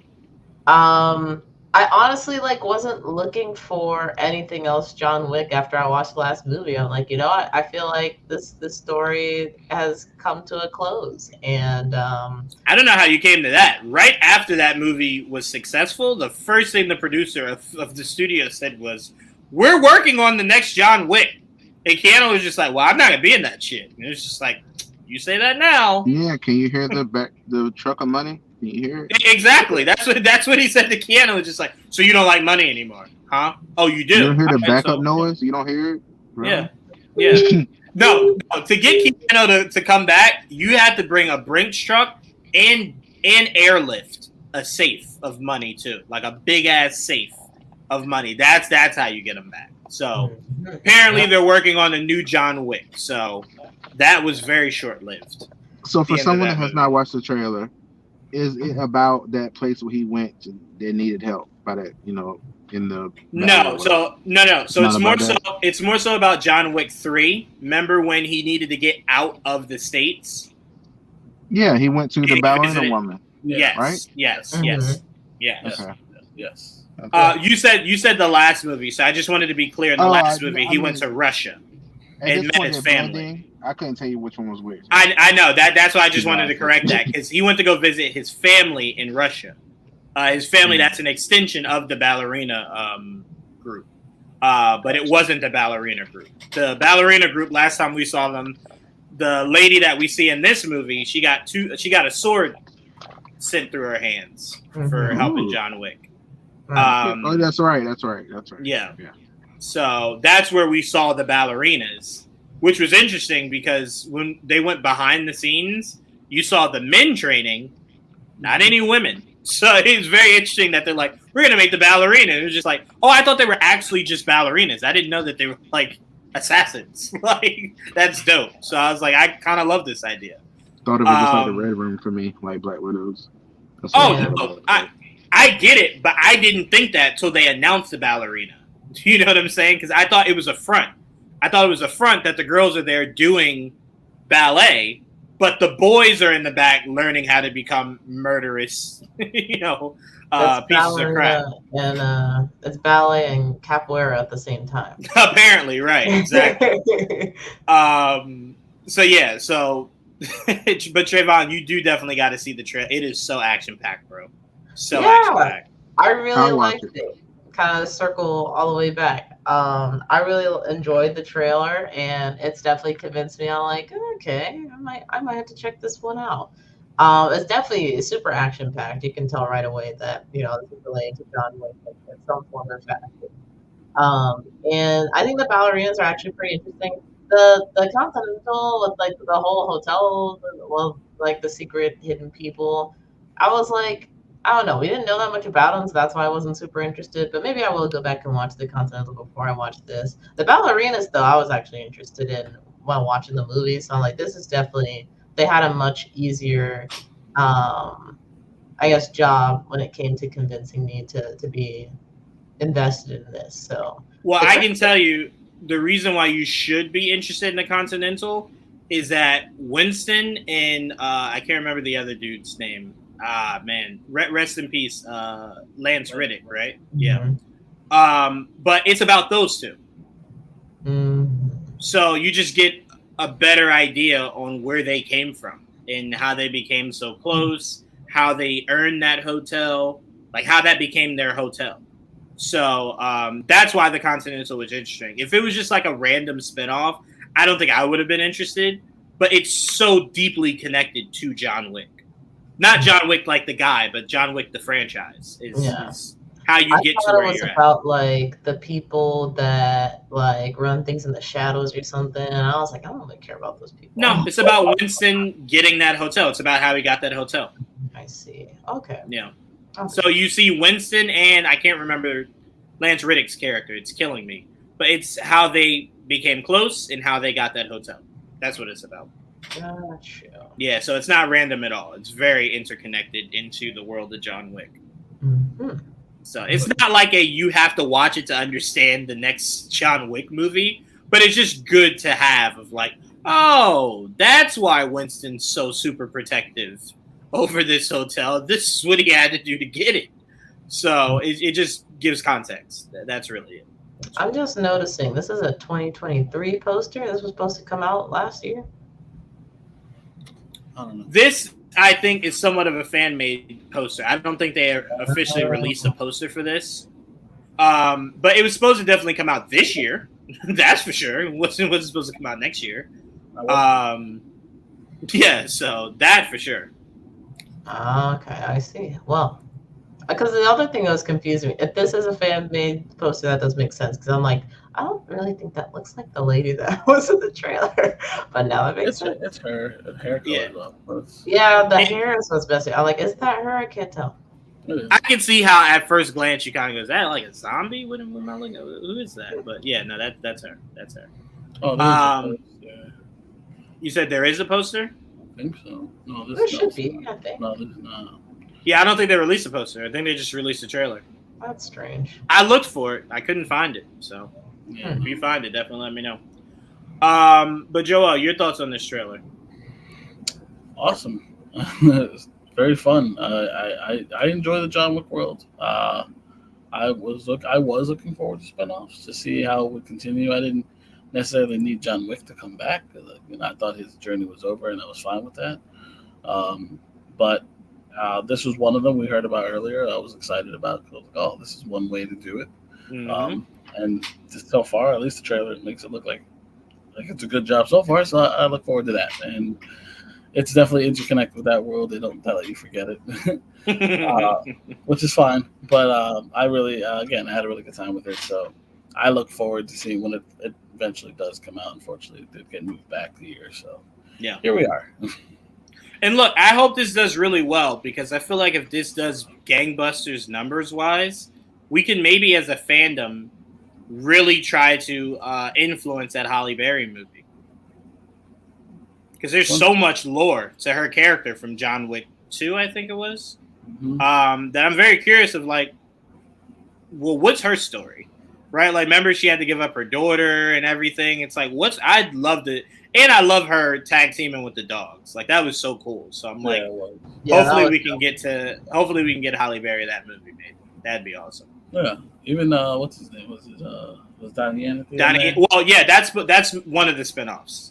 Because that's how it ended. That was the end credit scene. So I don't think they can backtrack on that. That's for sure. All right, let's move on. We got our first trailer for The Last of Us Season 2. Oh, wait, shit, sorry. I went right back to Ballerina. We got our trailer. I was not expecting to get this trailer. I was shocked when we got it. It was just like, was there an announcement or anything? But I will say, Jamie, I'm not going to spoil it at all. But the first thing I said to Joel when that trailer ended, oh, you know what's going to happen this season. Like, I remember how we talked about maybe they would drag it out and it wouldn't be all of a sudden. Yeah, nah, I don't think so. As soon as I saw that knife in the sink, I said, oh, yeah, I think I know where this is going. So, Jamie, because we know that you co-wrote Season 2, because of your love of the games, I want to start with you. Did this bring back any nostalgic feels of playing the second game from this trailer? Like, did this get you hyped at all? This definitely made me like,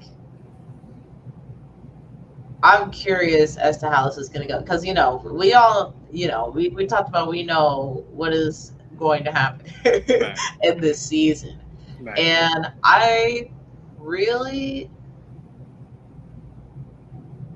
think it's fine if it happens this season, but I also would really like for them to explore the time between Last of Us 1 and Last of Us 2. And I feel like we see something of that in this trailer. I don't know if it's a flashback or if it's them actually like going in depth into like the years between those two games and kind of seeing Ellie grow up a little bit. But all signs are definitely pointing to, like, things get very serious, crazy, and concerning in this season. So it's tough. It's tough because there's a lot of character development in The Last of Us 2 game that changes my perspective on some characters, and it's gonna hurt to see it happen again in live action, I think. But it's a good kind of pain because the story is great, and it seems like so far they're doing a really great job of Not yet, Mystery. Not yet. Go ahead, Jamie. I'm sorry. I was just saying, it looks like so far they're doing a really great job of adapting the games, both 1 and 2. I'm just hoping, kind of like what they did with the beginning of the show, where they talked about like basically a pandemic happening and with like the fungus and everything. Like, I felt like that was such an interesting part of the show, and it fits so well into the Last of Us lore, and it added something. I want them to continue to add to the Last of Us lore with their own little bits.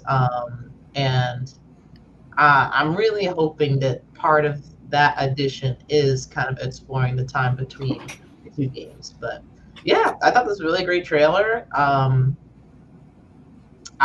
curious what everybody else is thinking. Yeah, I mean, look, part of me hopes they break season 2 up into 2 parts. I would love the cliffhanger of what's supposed to happen happening. That's how you end the season, or part 1 of the season. And then part 2, you explore more of, I almost said it. You explore more into what happens right after that, and how everyone's lives kind of goes in separate directions, right? Of one side thinking shit is sweet, and the other side just preparing for war. Yeah. So I'm like, that I think would be really cool. I think a casual viewer that did not play the game wouldn't expect you to end part 1 like that, because they don't know that it's. Not gonna lie, that'd be a little mean. That's why I think it's a perfect. Not many shows can do that. So I'm like, when you can, hit them as hard as you can, bro. That's what you do. That's what I would have done. I am a little bit. Joel, I have to ask you. I thought she looked great, but how brutal do you really think they're going to make Abby? Like, do you think they're going to tone it down a little bit? Or do you think she's going to be bare-knuckling motherfuckers out here, bro? Well, they didn't show us her arms. They just showed her. Look, I'll say this. If her arms ain't bigger than her head, I'm going to have a big problem. Abby was the purest definition of knuck up or shut up. She was punching some shit. She was punching you, her, him, them, they. Didn't matter. Yeah. Abby was about them hands. She didn't play about that shit, dog. I need them to stay true to that. I need her to fuck some shit up. Do you agree there, Joel? And what were your thoughts on the trailer? I really enjoyed the trailer. It did give me some nostalgia, like watching and seeing how some of the scenes play out similarly to the game itself. They do a really good job adapting, even though it's not obviously exact, and nor should it be exact.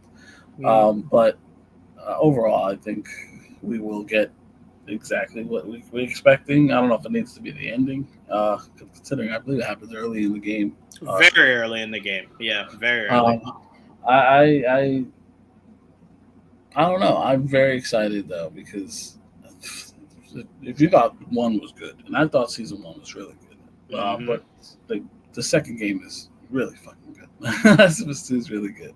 And very violent. And we know that they weren't super keen on being that violent in season 1. I mean, so that's why I'm just curious. Because season 2 is nothing but violence. Just everywhere, violence. Yeah, my problem is they didn't do enough. They didn't do enough action. They didn't show enough. To me, it was very narrative driven, which is fine. Mm-hmm. But I really wanted to see. I wanted to feel the way I felt while like playing that game, where there's a lot of moments where you're just dreading not dying. Because this game is so good. It's like, there's like they already know you can just by watching trailers. Some of those crazy zealot motherfuckers are in it. I'm like, all right, cool. So we know we're going there in this season already, so maybe they are making more progress. So like, yeah, I mean, I'm excited. It's hard to without spoiling anything. It's great. The cast has been great. Like a lot of the new cast already, and we'll see how they break it up because I do believe it'll be two seasons at least, more at least left of it. You could definitely fill out 2 seasons with that whole game. So, and they'll definitely add some new stuff that we have, and maybe we do get some flashbacks to the last 2 years. Like we'll get an episode or something, just like we did kind of with oh my god, that one episode with the couple, the gay couple. Right. Yeah. I can't remember the name. Oh, Bill and Frank. Now I'm in. There we are. Anyway, I'm just saying. I just think like that was a flashback. That was not in the game. So like you could definitely do stuff like that throughout to add more story. That was a great addition. I did not know Bill was gay. Yeah. Frank. You did? I mean, if you read the letter, you could tell. Literally thought they were business partners. You took it literally? Yeah. Yeah. You see, when I'm trying to think, I think I was like, when did Last of Us part 1? I have to look. Well, go ahead. I'll look it up while I'm finishing. Right. That's just funny because I remember reading that. I'm like, oh, I didn't know he was gay. Like, I'm going to be honest with you. I'm kind of with Jamie. I don't remember that at all. And I remember when I'm watching the episode, I was just like, oh, okay. You know, but don't read. So it's I don't know where this came from. It's very easy to miss if you don't read the stuff. I know how to read, asshole. I just don't enjoy doing it. That's what I mean. But you have to stop and actually read something. Oh, yeah. No. If there was any part in the game where they're like, open a letter, I can tell you right now, I couldn't tell you about it. No. I closed it as quickly as I opened it. But yeah, it came out 2014, so I was like 14, 15. I don't know. We weren't really talking. The only thing that was gay when I was 14 or 15, I know you said that. It was about it's very hidden from it. But it's like the only thing that I knew of at the time, and it's like, you know, it was 2014 or 15, is people would say, oh, that's gay, or this is gay, or blah, blah. Yeah. So wait, you didn't know the concept of being gay? I knew the concept of being gay, but I didn't know any gay people, and you know, people were using gay as like uncool, so I wasn't applying that to other people. They were using it in a negative. That's how it was true. Yeah. Which was wrong. But that, you know, that was we've come a long way since then. Right. We have. Well, we've come a ways. I don't know if it was long, but we've come a ways. The fact that I don't hear it nearly as much as when I was, especially a teenager, like that was like a very, very common. Don't say it in that way, but I feel like they're saying it in a roundabout way. So that's why it's like they're like more clever. They have new words now. Yeah, but yeah.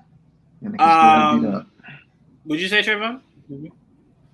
I said either way they say it, they can still get beat up. There you go. Trayvon said, bitch, I got hands. Say some shit. All right, I feel you, Trayvon. Stand on it. Stand on business. Did you check out this trailer, Trayvon? Come on. Okay. I didn't want to just skip you. I have to ask. I don't want to just skip you. All right, I'm just trying to be polite. Dang, you were so concerned about me. Check your host, Joel. No, he's super busy. He was super busy today. And I didn't check you. You asked me what are the topics, and then you asked me to watch beforehand. Yeah, I did. There was no checking you. I didn't say a word. I sent you the topics and went on about my day. Okay. What happened? I'm just saying. Don't make people think I was out here attacking you. Fine, tell the truth, Ron. Okay. I mean, you know, I'm trying. All right, let's move on. We're gonna go to the Sinners trailer, Joel. You gonna... Now this I did see. Then we'll start with. Oh wait, did I take Jamie out? I think I took Jamie out. What the heck? I didn't like any disrespect. I'm sorry. Oh wow. Then let's start with you, Trayvon. What was your thoughts on Sinners? Not what I thought it was gonna be. I thought this was gonna be a vampire movie. At least that's how it was talked about before this trailer. Now it looks like demons. I don't know why they just running from demons, or I mean, I'm assuming this has something to do with racism, like they running from white people. Anyway, but it's just very weird for what I thought it was gonna be. I don't know. I mean, I guess it'll be okay. I'm not that intrigued right now. The trailer broke it down for me, to be honest. Yeah, I don't know. I don't know how I feel about it at this very moment. Michael B. Jordan looks good. The movie looks cool. By the way, I want a vampire. Their arms look huge. Trayvon had Michael B. Jordan snorting cocaine, y'all, in the start of this. That's trailer. look. I watched it. I got so unenthusiastically when I was watching it. Like, okay, where's the vampires at? And then I was like, I don't feel the need to go back to watch this. Was he doing coke? That just goes how my mind went. So Trayvon did not factor in that rolling papers are a thing, so he just immediately assumed my man was snorting cocaine. To be clear, I did not do I don't drugs. remember him doing cocaine at any point. He was doing drugs. He was not doing cocaine. Yeah, and he was like doing something. I differ from Trayvon, mainly because I just sat on it. It probably is a vampire movie. It didn't show us that it is or is not a vampire movie. I think we were just expecting it to be in your face vampire movie, like fangs and turning into bats and all kinds of shit. And You were looking for a Blade movie and realized it wasn't. That's right. It's more of a think piece. It's a think piece. So it's probably a take on vampires that's more of a realistic take on racism and you know oppression and stuff like that. So it looks like it's deeper than what we thought it was, but I have no reason to believe it's not still a vampire movie. I've not seen. It's definitely still a supernatural movie. I mean, yeah, of course. Of course. So you know, I have to say that the comparison that I made in the chat we're talking about, I said at least it's not called something vampires. Like Mayfair Witches said, they were Mayfair Witches, and they were all demon shit. Right. So at least it's not that. So at least I can say, at least they didn't call it vampires and me expecting it. So it's fine. I mean, you know. I'm also confused on just this poster we got. Like, is this two halves of the same man, or is this him and his twin brother? Maybe a little bit. I'm assuming twin brother. Yeah, I was very confused. So I don't know. Excuse me. That's funny because 30 Days of Night is exactly what I thought of when I watched this trailer. 100%. It has the same exact feel. The 30 Days does not get enough credit. That movie was very well done. Yeah, I thought twin brother. One turns into a vampire. Okay, that's what I thought. That's kind of what I thought too. But yeah, no, I'm very much looking forward to this mainly because we have a black tandem, right? And the more we support this black tandem, the more we can get more black tandems. And this is quickly becoming the new Scorsese DiCaprio, is these two. Because everything they've done has been a hit, right? Whether it's critically or financially, has been a hit. So I very much cannot wait to support this. But Trayvon, I want to make sure I'm being very clear with you. I was with you that I didn't see any vampire shit, and I did not like it. But I sat on it, watched it again, and I'm like, I think it's because it's not supposed to be like your fantastical, in-your-face, you know, Twilight kind of vampire shit. It's more so like, it's not dissing. I'm saying it's not meant to be that, is what I'm saying. It's not a diss on it. I think it's more of a think piece that will give you elements of vampire. That's fine. That's fine. I'm just saying. I was just saying I was a lot more hyped for it until I saw this trailer. That's all. Yeah, because you thought it was gonna start with just biting the fuck out of 30 people, turn into a bat coming out of a coffin. Yeah, no, I get it. It was way more subtle than he wanted. Yeah, again, Mr. E, I have no issue with that. No issue with that whatsoever. But it did take me a little bit aback because I'm like, what if this has anything to do with vampire? Right? But it took a second watch. So I'm like, I get it. I do get what he's going for. I do get it. And I like the aesthetic of it. Joel, what were your thoughts on Sinner? I dug it. I really did. I like the whole feel of it. They don't give away that it's a vampire, but they do give away that it's something creepy. It's demonic, right? They give away that it's demonic. They say demons, but you got to remember too. Back in the day, anything that was supernatural was either a witch or a demon. right? Right. So like, because whatever monster, you're just a demon. I don't know what you are. So that's how I took it. I, again, I really enjoyed the whole twin brother aspect of it. To me, this gives it gives me the feeling that one might end up turning, or whether it's a vampire or a demon, or whatever the fuck they end up calling it. Maybe it's like Demon Slayer, and the demons are like vampires. At least that's how I felt. Sometimes we watch that show, it's like they kind of give me vampire vibes. They call them demons. Maybe it's something like that, but I don't know. We'll have to wait and see. Maybe the next trailer will give us a better idea. Definitely had some creepy vibes to it, for damn sure. But yeah, I can't wait to see more. So far, I'm in, but I like the mystique. Maybe that's what it is. I did like the fact that it didn't give us everything right away. It made me think. I'm like, okay, all right, we'll see what you got. I'm intrigued at the very least, and that's enough for me to watch a movie. All right, Jamie, what were your thoughts on Sinners? I was not so into this, actually. I feel like part of it is the fact that it definitely looks like it's like a lot of these Black people in the Deep South, or I interpret it as the Deep South. It could be somewhere else, but there's somewhere Deep South where, to me. yeah, somewhere where they're going to be, like somewhere where they're just like not going to be treated right and be disrespected and probably beaten and stuff like that. And I can't. Those kinds of movies just make me upset. So, there are other aspects to this where I was like, oh, okay, it's not just going to be like, beating down on Black people. There's going to be other things, I guess. Demons get their licks in too. I don't know. But I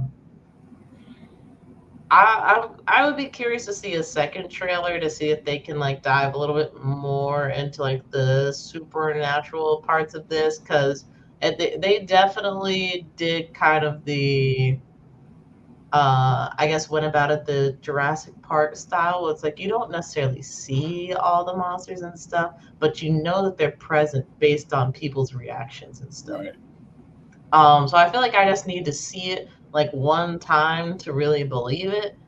I wasn't expecting this to be the like vampire project that has been talked about for the longest time. So I don't even know if it is, but yeah, I don't know. I can't say that they have me intrigued quite yet, but I'm open to watching another trailer, and then we'll see where things go from there. Definitely, I guess confused, you could say, which I don't know if that's a form of being intrigued or not, but with the whole twin brother thing, because I feel like it was present at the beginning of the trailer, and then it just like didn't come back up unless I was looking at a twin. I didn't realize I was looking at a twin, but hard to tell when they're twins. Yeah. Yeah, means they did that well. Excuse me. All right, let's move on. I think we've covered that with Sinners. Let's move on, Joel, to Hal Jordan news. Okay. I'm sorry. Nani? All right. So I hate you both. All right. So it looks like we got some Hal Jordan news from, what is it, Hollywood Reporter? I forget. I think they had a deadline. One of the two. I think it was. I think they both did. I think THR ended up revealing that he was playing Hal Jordan. I think one of them just said that he just got casted in the role of something. Right. They weren't specific. All right, so we got Kyle Chandler has officially been cast as Hal Jordan in the new Green Lantern series coming out. Now, the details the Hollywood Reporter gave, hold on, I have them right here, because they gave very specific details about this project. Most of these we already know, but I'm just going to go over it again. So, with Kyle joining Green Lantern, filming begins in January. His contract does not involve any movie component. It's being described as having a gritty, true detective vibe as it focuses on Jordan reluctantly mentoring a younger Lantern, John Stewart. And it is from the Hollywood Reporter. This is very interesting. Not having the movie component doesn't interest me at all because there is no movie. So Why would I sign you up for something that doesn't exist? So that's not really a concern of mine. And if we're being realistic, if this show does its job properly, Hal Jordan doesn't need to be in the movie. The next movie you have should be all your other Lanterns, like, Kilowog, John, what's the one we're getting in Superman? Guy, yeah.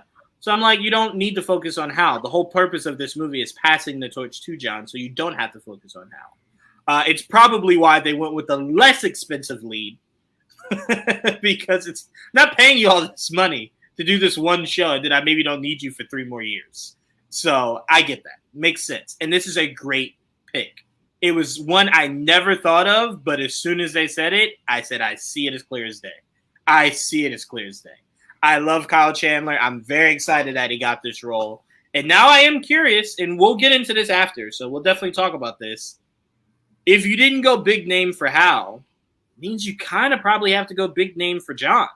Now, big name depends on how you view it, right? Because some people do consider Kyle not a big name, but a known name. He's not an unknown name. Right. What are you confused about, Mystery?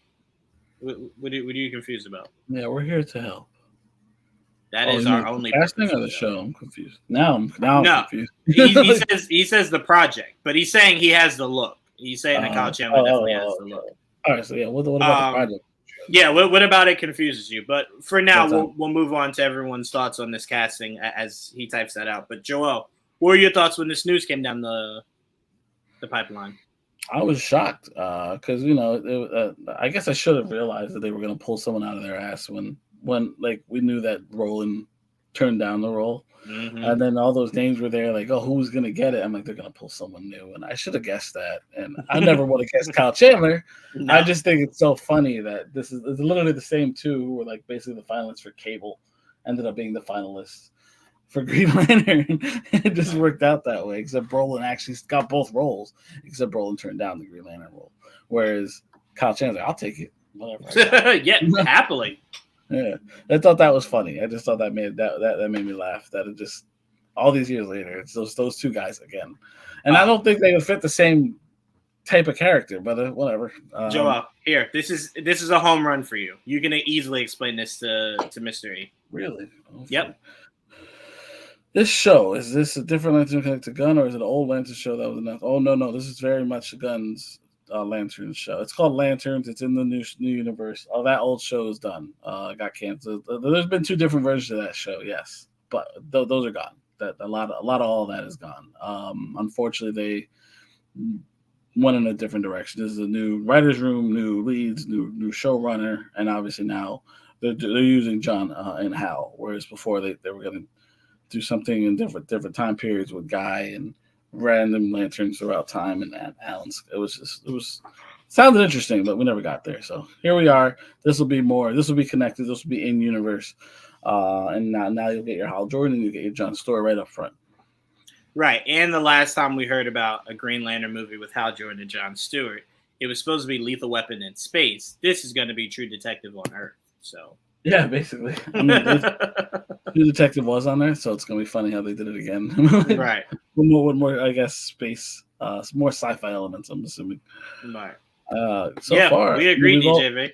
It's a great casting. I can't wait for the John Stewart casting. And it's funny that we already now have 2 Green Lanterns casted, where we had basically none in the last couple of years since Ryan Reynolds. That's over a decade. Yeah, it's been longer than that. It's sad.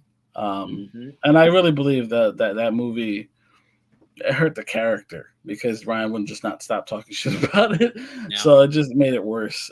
So I really appreciate Kyle taking on the role because it needs to be the character needs to be redeemed, Right. No, he was saying back when Snyder was involved. Yes, that was around the last time we heard about them doing anything Green Lantern wise. Not even there was stuff after. No. I mean, movie wise, canonically, like connected to something. It was on the timeline or whatever. Right. Yes, absolutely. So Trayvon and Jamie, right? What I want to do for you guys, it's a little bit more interesting for you guys. You guys are going to talk about your thoughts on Hal Jordan, but Joel, I need you to do me a favor. Bring up that Jon Stewart one I sent you. You want to replace this? All right, yeah. All right. So while he does that, Jamie, you can give me your thoughts on Kyle Chandler's getting cast as Hal Jordan. I don't feel particularly strong about the selection. Not for it, not against him. Like, I'm just open to seeing what happens with it. I will say, I don't know. I have to look at his discography to see Filmography. what all filmography. That's right, filmography. What all he's been a part of. But I know it's gonna sound crazy. I don't know if I've said it before, but I liked Ryan Reynolds' Green Lantern, but I knew it was a bad film. The only thing I liked about it, it was maybe one of the first few times I saw Ryan Reynolds, and I was like, "Oh, he's left." Yeah, well, that happens when you tell me. Maybe you have that. I have that effect on people. Yeah. I thought he was cute, and that's pretty much why I was like, the movie's okay. Maybe you ever watched the animated series? Oh no. Yeah, a little bit actually, and that's why I feel like that's another reason why I let the Green Lantern movie go, because I was like, oh, it's not John, so how? Yeah, I guess. Yeah. But this pick for Green Lantern, I don't feel super strongly about. He looks like he could be Hal in a way, but also he looks like he would be like a really nice guy. What are you trying to say? I'm not saying Hal's not a nice guy, but I don't know. Like, I couldn't see this guy like fighting people, just based off of looks alone. You watch Friday Night Lights. I can tell you this. I can tell you this, Jamie. The most recent thing I know you've seen him do is Godzilla vs. King Kong. Not the most recent one, the one before. Yeah. The ones before, the second one, right? He was Millie Bobby Brown's father. Right. Oh gosh, yeah. So I saw that movie. Do I remember? No. I know you don't remember. I'm just trying to refresh your memory of the last time you saw him in something. Yeah, I can be honest with you. I don't think there's many things he's done that I think you're extremely familiar with. So that's why I said that, because I'm like, at least you can go. You've seen him. I agree. I mean, I've seen him in a lot of stuff, and I still forget that he's in it. It's crazy. Yeah. I know a big name guy. It's really so Brandon. No one there. No, stop it. Yeah, hey, that was my number one choice for a very long time, back in the day. 100%. She did mystery. He was in Star Wars Visions apparently at some point. Yeah, but I wouldn't count that for you. It's just a voice. Yeah. He was in Wolf of Wall Street. He was in Wolf of Wall Street. He's the cop. He's the cop in Wolf of Wall Street. Mm-hmm. Yep. Okay. Trayvon, your thoughts on Kyle Chandler as Hal Jordan before I show you and Jamie something that I think you guys will enjoy conversating about. I think it's pretty cool. I'm happy, for him. I mean, I am one of those people that like Jon Stewart more. I agree. So, I do like that. Apparently, I guess they casted a mentor type, maybe not a fully active Green Lantern. So he'll be phased out, and John will take the spotlight, which I like. So, well, also I want to remind you guys, John will take the spotlight in this show. Like, that's the point of the show, is for John to take the spotlight in this show, and then John will just be your Earth Lantern while Hal is worrying about stuff up in Oa. And DJV, I saw this comment. I want to remind you, this is our channel. Go unsubscribe for a second to Jamie's channel. Don't be punishing us. All right, that's Jamie's take. Jamie don't speak for the channel. It's crazy. Unsubscribe for us. Punish us. That's crazy. All right. So, in all the conversations about Kyle Chandler as Hal Jordan, My Time to Shine, hello, joined the conversation about who they've been hearing casting-wise for Jon Stewart. And these are some of the lovely faces we have heard have been talked about for the role of Jon Stewart. Now, I will say, My Time to Shine, hello. You said what, Trayvon? Never mind. I asked in a few minutes. Sorry. Wait, what? I said, who is that at the top right? Oh, I didn't know what you said. Like, it wasn't that I thought you said something crazy. I literally didn't hear what you said. I'm gonna give you the names of everybody, so you can do your Googles. Don't worry, don't you worry. I got you, buddy. Do your Googles. So apparently, My Time to Shine, Hello, has said Dimson Idris is the number one option, but apparently, Dimson Idris is possibly taking a role that would prevent him from being able to start filming this in January. Should he take the role of Jon Stewart? So right. My Time to Shine, Hello, is now saying second up is Trayvon's boyfriend, Aaron Pierre. We'll see. So, Lord, what she was. Yeah, Dimson Idris apparently is in talks for the film adaptation of Children of Blood and Bone. yes. So that might take him out of the running. But I will tell you this. Happening? Wow. I will tell you this. The one thing that might save everyone, and again, I don't mean save like the rest of these guys aren't phenomenal picks. There's only one person on here I've never seen a day in my life. And it's the bottom left. I've never seen that man a day in my life. Full Keke Palmer moment. You never watched Ted Lasso? What's You never watched Ted Lasso? No, I've told you this a million times. I've never started it. Wait, isn't that bottom left? Yes, bottom left. Yeah, that's what I said. Yeah. Oh, I thought you said bottom right. I was about to say No, bottom left. right. The guy from Snowfall. Bottom right. Snowfall. Yeah. Yeah, I know Dimson Idris. I know everyone here except for that guy. Something. But yeah, you didn't watch Ted Lasso's great. You should watch Yeah, it. Ted Lasso's I have awesome. no problems against Ted Lasso. I just No, never apparently you started. do. How many years now? It's over, and then came I back. never started Abbott Elementary. I look. It's just I You don't. never started Abbott Elementary either. I'm not Is also on from Swan as comedy. well. Let's not forget What's Swan. up with you not supporting black businesses, Juwan? First of all, Ted Lasso is not a black business. We'll start there. And two, I'm not big on comedies. That's my thing. I'm not big on comedies. I just want to make sure everybody knows that Dan Sanchez is also from Swan. Thanks. That's all. Yeah. Trayvon, no. 2 episodes. No. You don't say he's from something that is way lesser than the actual thing he's known for. Snowfall. Okay? Oh. All right, I know him from Look, Swan. you don't go Courtney Cox I is know from him from Scream. Swan. No, you go Courtney Cox is from Friends. That's the more notable thing. I You know. say Hold Friends on. first. Even though I know that her would still from. work. I don't watch Friends. So I do know her from Scream. So there Trayvon, you go. you know that Courtney Cox was on Friends, though, correct? I don't watch Friends. I've never watched I didn't Friends. say you watched the And I show. never Did you will. know that she was from that show? What do you got against Friends? I've heard of her. Sure. That's all I'm saying. I just where I know her from is Scream. I'm just saying. Be clear. And I know him from Swan. Just to be clear. Okay. Okay. It All didn't right. even look like that in Swan. Not at all. All right. So we got Dimson Idris, but it seems like that might be. Oh, what I was trying to say, Joel, was the thing that might save it is I do think this is going to come down to 2 things. This is going to come down to popularity and money. And I think his agent's going to tell him, hey, I know you want to do something that could put you in the conversation, to maybe get like an Oscar or something like that. But superhero will take you into a whole new stratosphere, right? Like as popular as Snowfall is, there's a lot of people that did not watch Snowfall. You put yourself in a superhero project, that etches you in stardom forever, right? Like you'll have your own core fan base that just knows you just from being Jon Stewart for forever. Mhm. So I do think this isn't as simple as My Time to Shine, Hello is making it sound. Because to make it sound simpler would say he's already signed to it. He has not, as far as I know. So, I mean, yeah, it's not coming from a trade, so even in talks is basically in. But yes, it's not, Yeah. I don't. No offense to them, that they're really good at their job. I just don't put too much stock in that. So anyway, the names are Dimson Idris, Mm-hmm. Aaron Pierre, Mm-hmm. Sope Dirisu. Dedusu, that's the guy next to Green Lantern. Yes, Up top.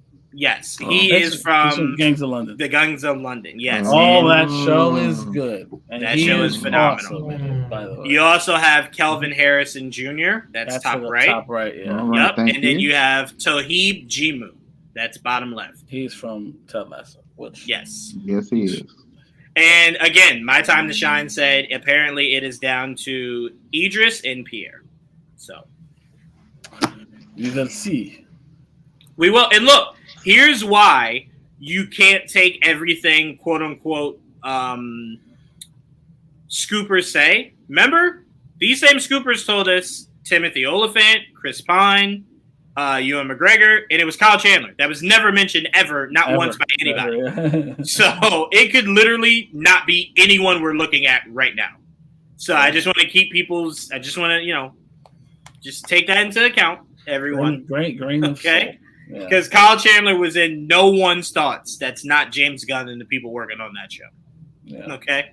So, but just for the sake of it, to have fun, Jamie, who here would you like to see out of this list be Jon Stewart? Oh man.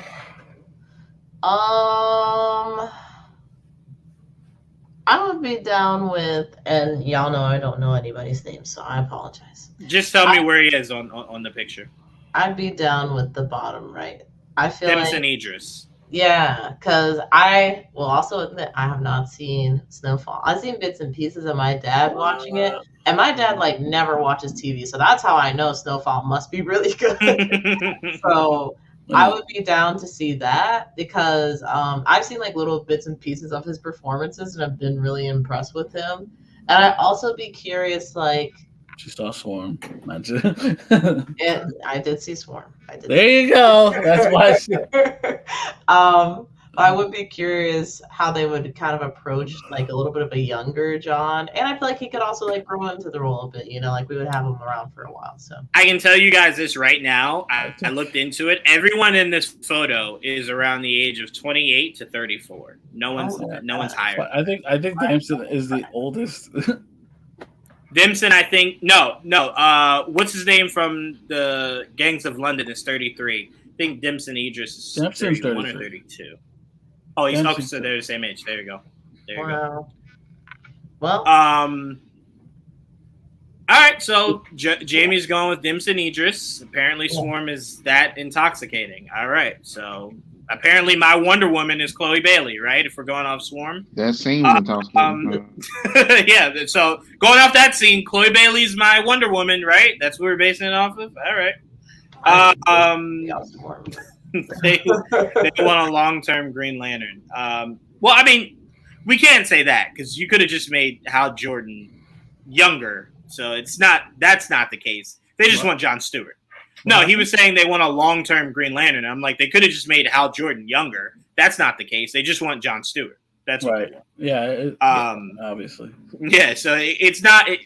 That's not why you're getting Jon Stewart. You're getting Jon Stewart because they just want Jon Stewart. Trayvon, is it Damson Idris for you too, or are you gonna cheat on Pierre? I'm gonna say a shocking thing right now.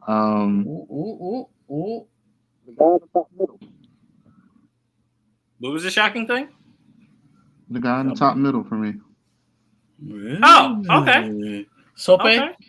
The look fits more for me. I don't know. I don't disagree. I like Sope a lot though. I'm now biased after watching that show. I'm going to be honest with you. I'm biased from watching Black Reacher. So for me, it was Pierre. It's all by its name. Black Reacher. It was Pierre for sure. For sure. The moment I heard it, I was just like, yeah, I mean, if you're telling me that it's coming down to them, the one that's stature to me just screams Jon Stewart. I'm like, I agree there. I am thinking about. You're too late. Yeah. Yeah, I knew it. I knew it. I am. I'm sorry. I knew it. So I don't know. Yeah, I'm with you. Let's not take that away from them. That's my number one pick, but it feels like the fact that Chris Pine was sitting right there and we got Kyle Chandler leads me to believe I should not invest my feelings in any of these castings for Jon Stewart. So for me, it's just like wherever they go, because I ended up loving Kyle Chandler being Hal Jordan. So I'm like, whoever they pick, I'm going to support them wholeheartedly. So that's really where I'm at. But I'm with you. I'm with you, Didge. I would love Damson Idris to be Jon Stewart. So I'm happy with you there. Any of these three, Sope, Aaron, Pierre, or Damson Idris, I'm 100% down with any of those three guys. Swear to God. Okay. No, Jamie led with lust, so that's more so. So Trayvon does it. No, Trayvon gave an actual explanation as to his. I mean, it was a little racist, I mean, at the end of it, but I mean, most of the time, he did. Lust first. How was mine not an actual explanation, though? You said, I saw the movie Swarm, I licked my lips, and I knew that's who I wanted. That's what you said. We heard you. We all heard you. So, I mean, I don't know what you want. Is this like glitching?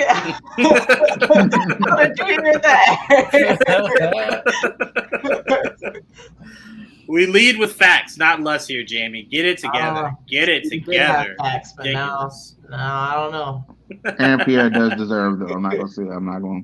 No, you said apparently he's too light. He's not black enough. Yeah, he deserves something. Very racist. Something else. I don't know what else. It's okay. You now are separating blacks. Apparently, that's a thing we do. So, congratulations to you. Light skin usually gets chosen over dark skin all the time, so I'm just trying to even it out. So that's all I'm saying. Is that not true? He's not wrong. You're not about to get Juwan talking nothing about color, race, nothing. So, no. With Trayvon and Jamie, apparently, they're the same thing. It's not even two separate words. They're the same thing. You just throwing my name into things that it don't need to be a part of. Maybe keep yourself out of. You did not. You mentioned that movie. I did not. You mentioned Swarm, and I was like, yeah, Joel said, let me guess, because of Swarm. And you're like, I did see Swarm. I did see Swarm. I've seen it. Y'all asked me if I've seen it. I was like, yes, I've seen Swarm. And you started wiping your drool. We knew exactly what was happening there. It's gross. Very gross. All right, let's move on. We're going to go to Mando and Grogu news. The boys. There was news? See? You are a nasty mofo, Chamber. I heard that slip up. You are just nasty, man. Come on. Golly. Oh, my gosh. Rumored news. So the rumored news is Mandalorian and Grogu will reportedly be the last chapter of the series/show, with no future movies or seasons planned. Din Djarin is said to appear in future Star Wars projects after the conclusion of his own show. So a lot of people are saying that apparently this movie was going to be the next season, but they're just going to make it a movie instead. They took everything Jon Favreau wrote for the show and implemented it into the movie. So there won't be a comeback series. So it'll be this movie, Ahsoka season, then it'll lead to the Thrawn movie. That will be the culmination of everything. And then we'll see what the future of Star Wars is after that. Again, this is coming from Daniel RPK. You can take it with a grain of salt. No one has to take any of this as gospel. So do what you want. Do what you want with it. No problem here. But it does make sense. I always said before, why do I need a movie and a season? Like, what is the point of that? Like, that always seemed weird to me. So we clearly know they're making the movie. We saw a little bit of the trailer at D23. So for me, yeah, that's all I need. I don't need both. Joel, what are your thoughts on this rumored news? Cool. I mean, sad to see the series go, but if they go out with a bang with the movie and we continue still seeing Din at the end of the day, I can't complain. I'm very happy. I just want to see the progress with Mando and Grogu going forward. And still have to be in their own show. A little sad, but also, excited to see where this goes because I'm a big fan of the series. Right.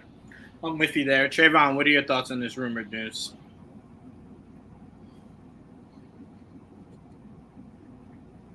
Trayvon? I'm so sorry. Did you ask me a question? Yes. What are your thoughts on this Mando Grogu rumored news? Cool. Is it a movement? Good answer. It's some movement. Wait, did you even hear what I said? No. I didn't think you did. I didn't think you did. It's being reported that this movie will end their personal story. Like, it's not going to be another season, but we'll see Mando and probably Grogu in other Star Wars projects going forward. But this movie is capping their story. It's not going to be another series, just this movie. Okay. All right. Well, that's fine. I mean, makes sense. They're going to put all the money into it, and But the characters are still popular, so we'll see them again. Yeah. Right.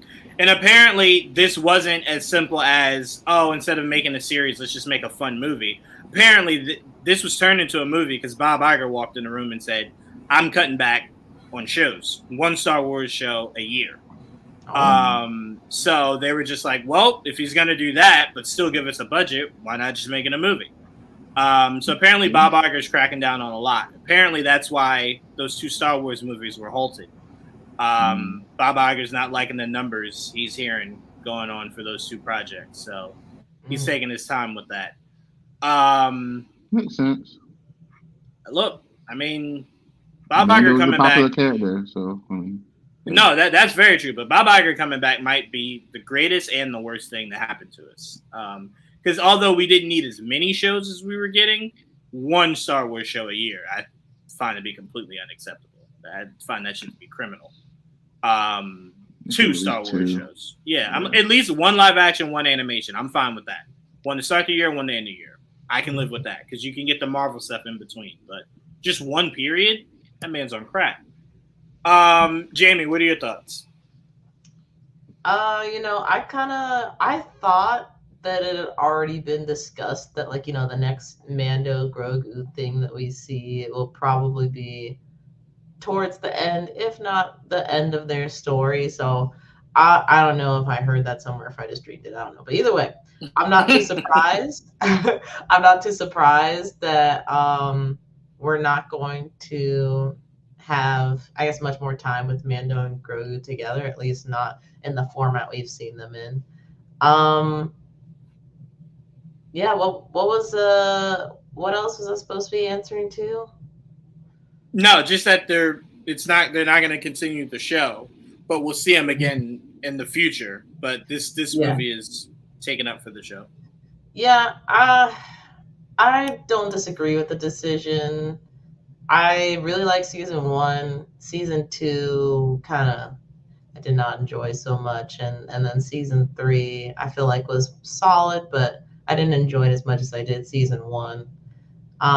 So I'm fine with them going into the movie format, especially as a finale, because they're going to have more money to put behind things, and the show already looked gorgeous in itself. So I'm only can imagine what they can do with a much bigger budget and more resources. So I think it's a good way to kind of cap off that story and kind of release Mando and Grogu to go explore other parts of the galaxy, hopefully.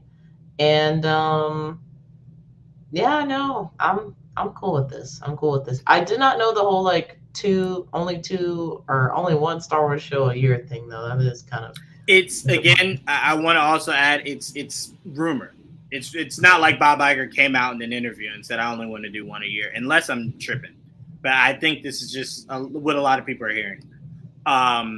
That's why some of these might hold. You might just get 1 a year. It makes sense, because I think these budgets were pretty high. I would assume Ahsoka's budget was pretty high, and if it wasn't, it's damn sure going to be higher for season 2. Yeah. So I feel like it's got to be at least 2, right? Because they've done Visions about every year, unless they're going to stop doing Visions. I don't know. But well, they were doing the remember how they did the Empire and then they did the Jedi one? Yeah, they did. Yeah, that's over. That's done. Yeah, that's done. So I don't know. He could be cracking down on a lot of this stuff. I don't know. Man seems to be really cost efficient, so I don't know. But speaking of which, I want to end this on this. This will be our last topic of the day. Trayvon, I knew you would love this. A lot of people are rumoring we're going to be getting Cal Kestis soon in live action. A lot of people are thinking it could be in the Ahsoka series. A lot of people are thinking it could be in the Thrawn movie. Trayvon, what are your thoughts? Do you think this is a possibility? You think we might actually get this? About time I heard the fuck up. I didn't even tell you this was confirmed. This is just a rumor. Whatever. Hurry up, do it. God damn. This should have been out 2 years ago, 3 years ago. Please, stop playing with me. Damn. I mean, he wrote for Cal like that. Yes. He was. It's right there. I don't understand it. I was like, he's right there. It's literally him in the game. Do it. He's right there. Yeah. I think Trayvon, the only reason why it was hard for them, well, it was probably hard for them to do it at the time, is that Cal Kestis takes place in a different timeline. Not timeline like different. He's in a different time period. He's more so towards the end of Clone Wars than he is to where they are at the end of the Fall of the Empire, which is where we are now. So I think for a lot of people, it was, you did it with Kenobi, where you're going to follow that up with going right back in that timeline with Cal Kestis. Now, if you were to bring him into the forefront today, Cal Kestis is actually 3 years younger than Ahsoka. So Ahsoka right now canonically is 44. So you can, I think Cameron can do in his 40s, right? I think he's in his 30s, so it's not like he's playing a 70-year-old. Right. So you could definitely do it. They said the third game is the last of his story.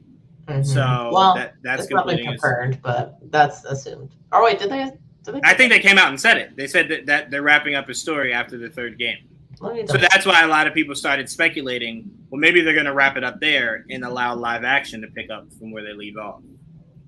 Who knows? I don't know. It's hard because at no point of the games did they really mention anything else, anyone else, right? So it's like there's Darth not even Vader like was in the pieces. first one. You said who? Darth Vader was in the first one. No. I mean anyone that's still around today. So like there was no mention of other Jedi like Ahsoka, Obi-Wan, anything like that. Remember, we thought, Trayvon, we might see Cal Kestis in the Obi-Wan series, and maybe that would then connect it so that it would make sense going forward. We didn't even get that. So I don't know. I wouldn't put too much stock into it because if they're pausing Taika Waititi's movie, they're pausing Daisy Ridley's movie. I don't know how much they're in a rush to really move forward with. Taika Waititi movie was paused right after Thor: Love and Thunder. Yeah, but again, it was officially put on pause because it wasn't paused after Thor: Love and Thunder. It just wasn't talked about. I think Bob Iger came in, and when he came in, he was just like, yeah, pause that. And then recently they paused the Daisy Ridley project. So we'll see. We'll see if any of these things happen, but I think we all agree. Jamie, I think you're on board too, right? You'd like to see Cal Kestis in live action. Yeah, definitely. I really enjoyed his character, and it's funny but also sad. Like when when it was announced that Jedi Survivor and they revealed like who the protagonist was going to be, they're like, oh, this guy doesn't even look like the main character. Like, what the hell? Kind of looking at Jedi Survivor now, I'm like, Cal has grown quite a bit, and I would love to see either kind of like that same transformation in live action. Like, I don't know if they're going to revisit or if they're just going to stick with like an older Cal, but I think it would be fun to see for sure in live action. Yeah, it's a really cool fan favorite thing, but it would be coming from a company that's not really been that big on fan favorite stuff, right? So we'll see. We'll definitely see where they decide to go with that. But nonetheless, I'll be glad to play that third game. So I'll be there for that. But all right, Joel had to split a little early. I want to give a shout out to Mr. E in the comments, DJ V in the comments, Dig in the comments, someone named Nerd with the Tech in the comments. Want to say shout out to them too. That guy's great. I've heard rumors, so but we won't speak on them here. What rumors? Just a few things here and there, but we'll talk later. I want to give a huge shout out to my co-hosts Joel and Trayvon. Trayvon doing this with a very busy schedule, taking the time out to come witching with us, so we appreciate him for that. And a very special thank you to Jamie for taking her time out from thugging in the mean streets of New York to podcast with us today. So we want to thank Jamie for that. Yeah, I'm glad I was able to make it and, talk with you guys. Thank you for having me. Anytime. And we definitely got to get Didge back on here. Shout out to Didge. I don't know what that. Can't confirm or deny. That's all I'll say. Gross. Anyway, thank you guys for tuning into an all new episode. Until next time, peace.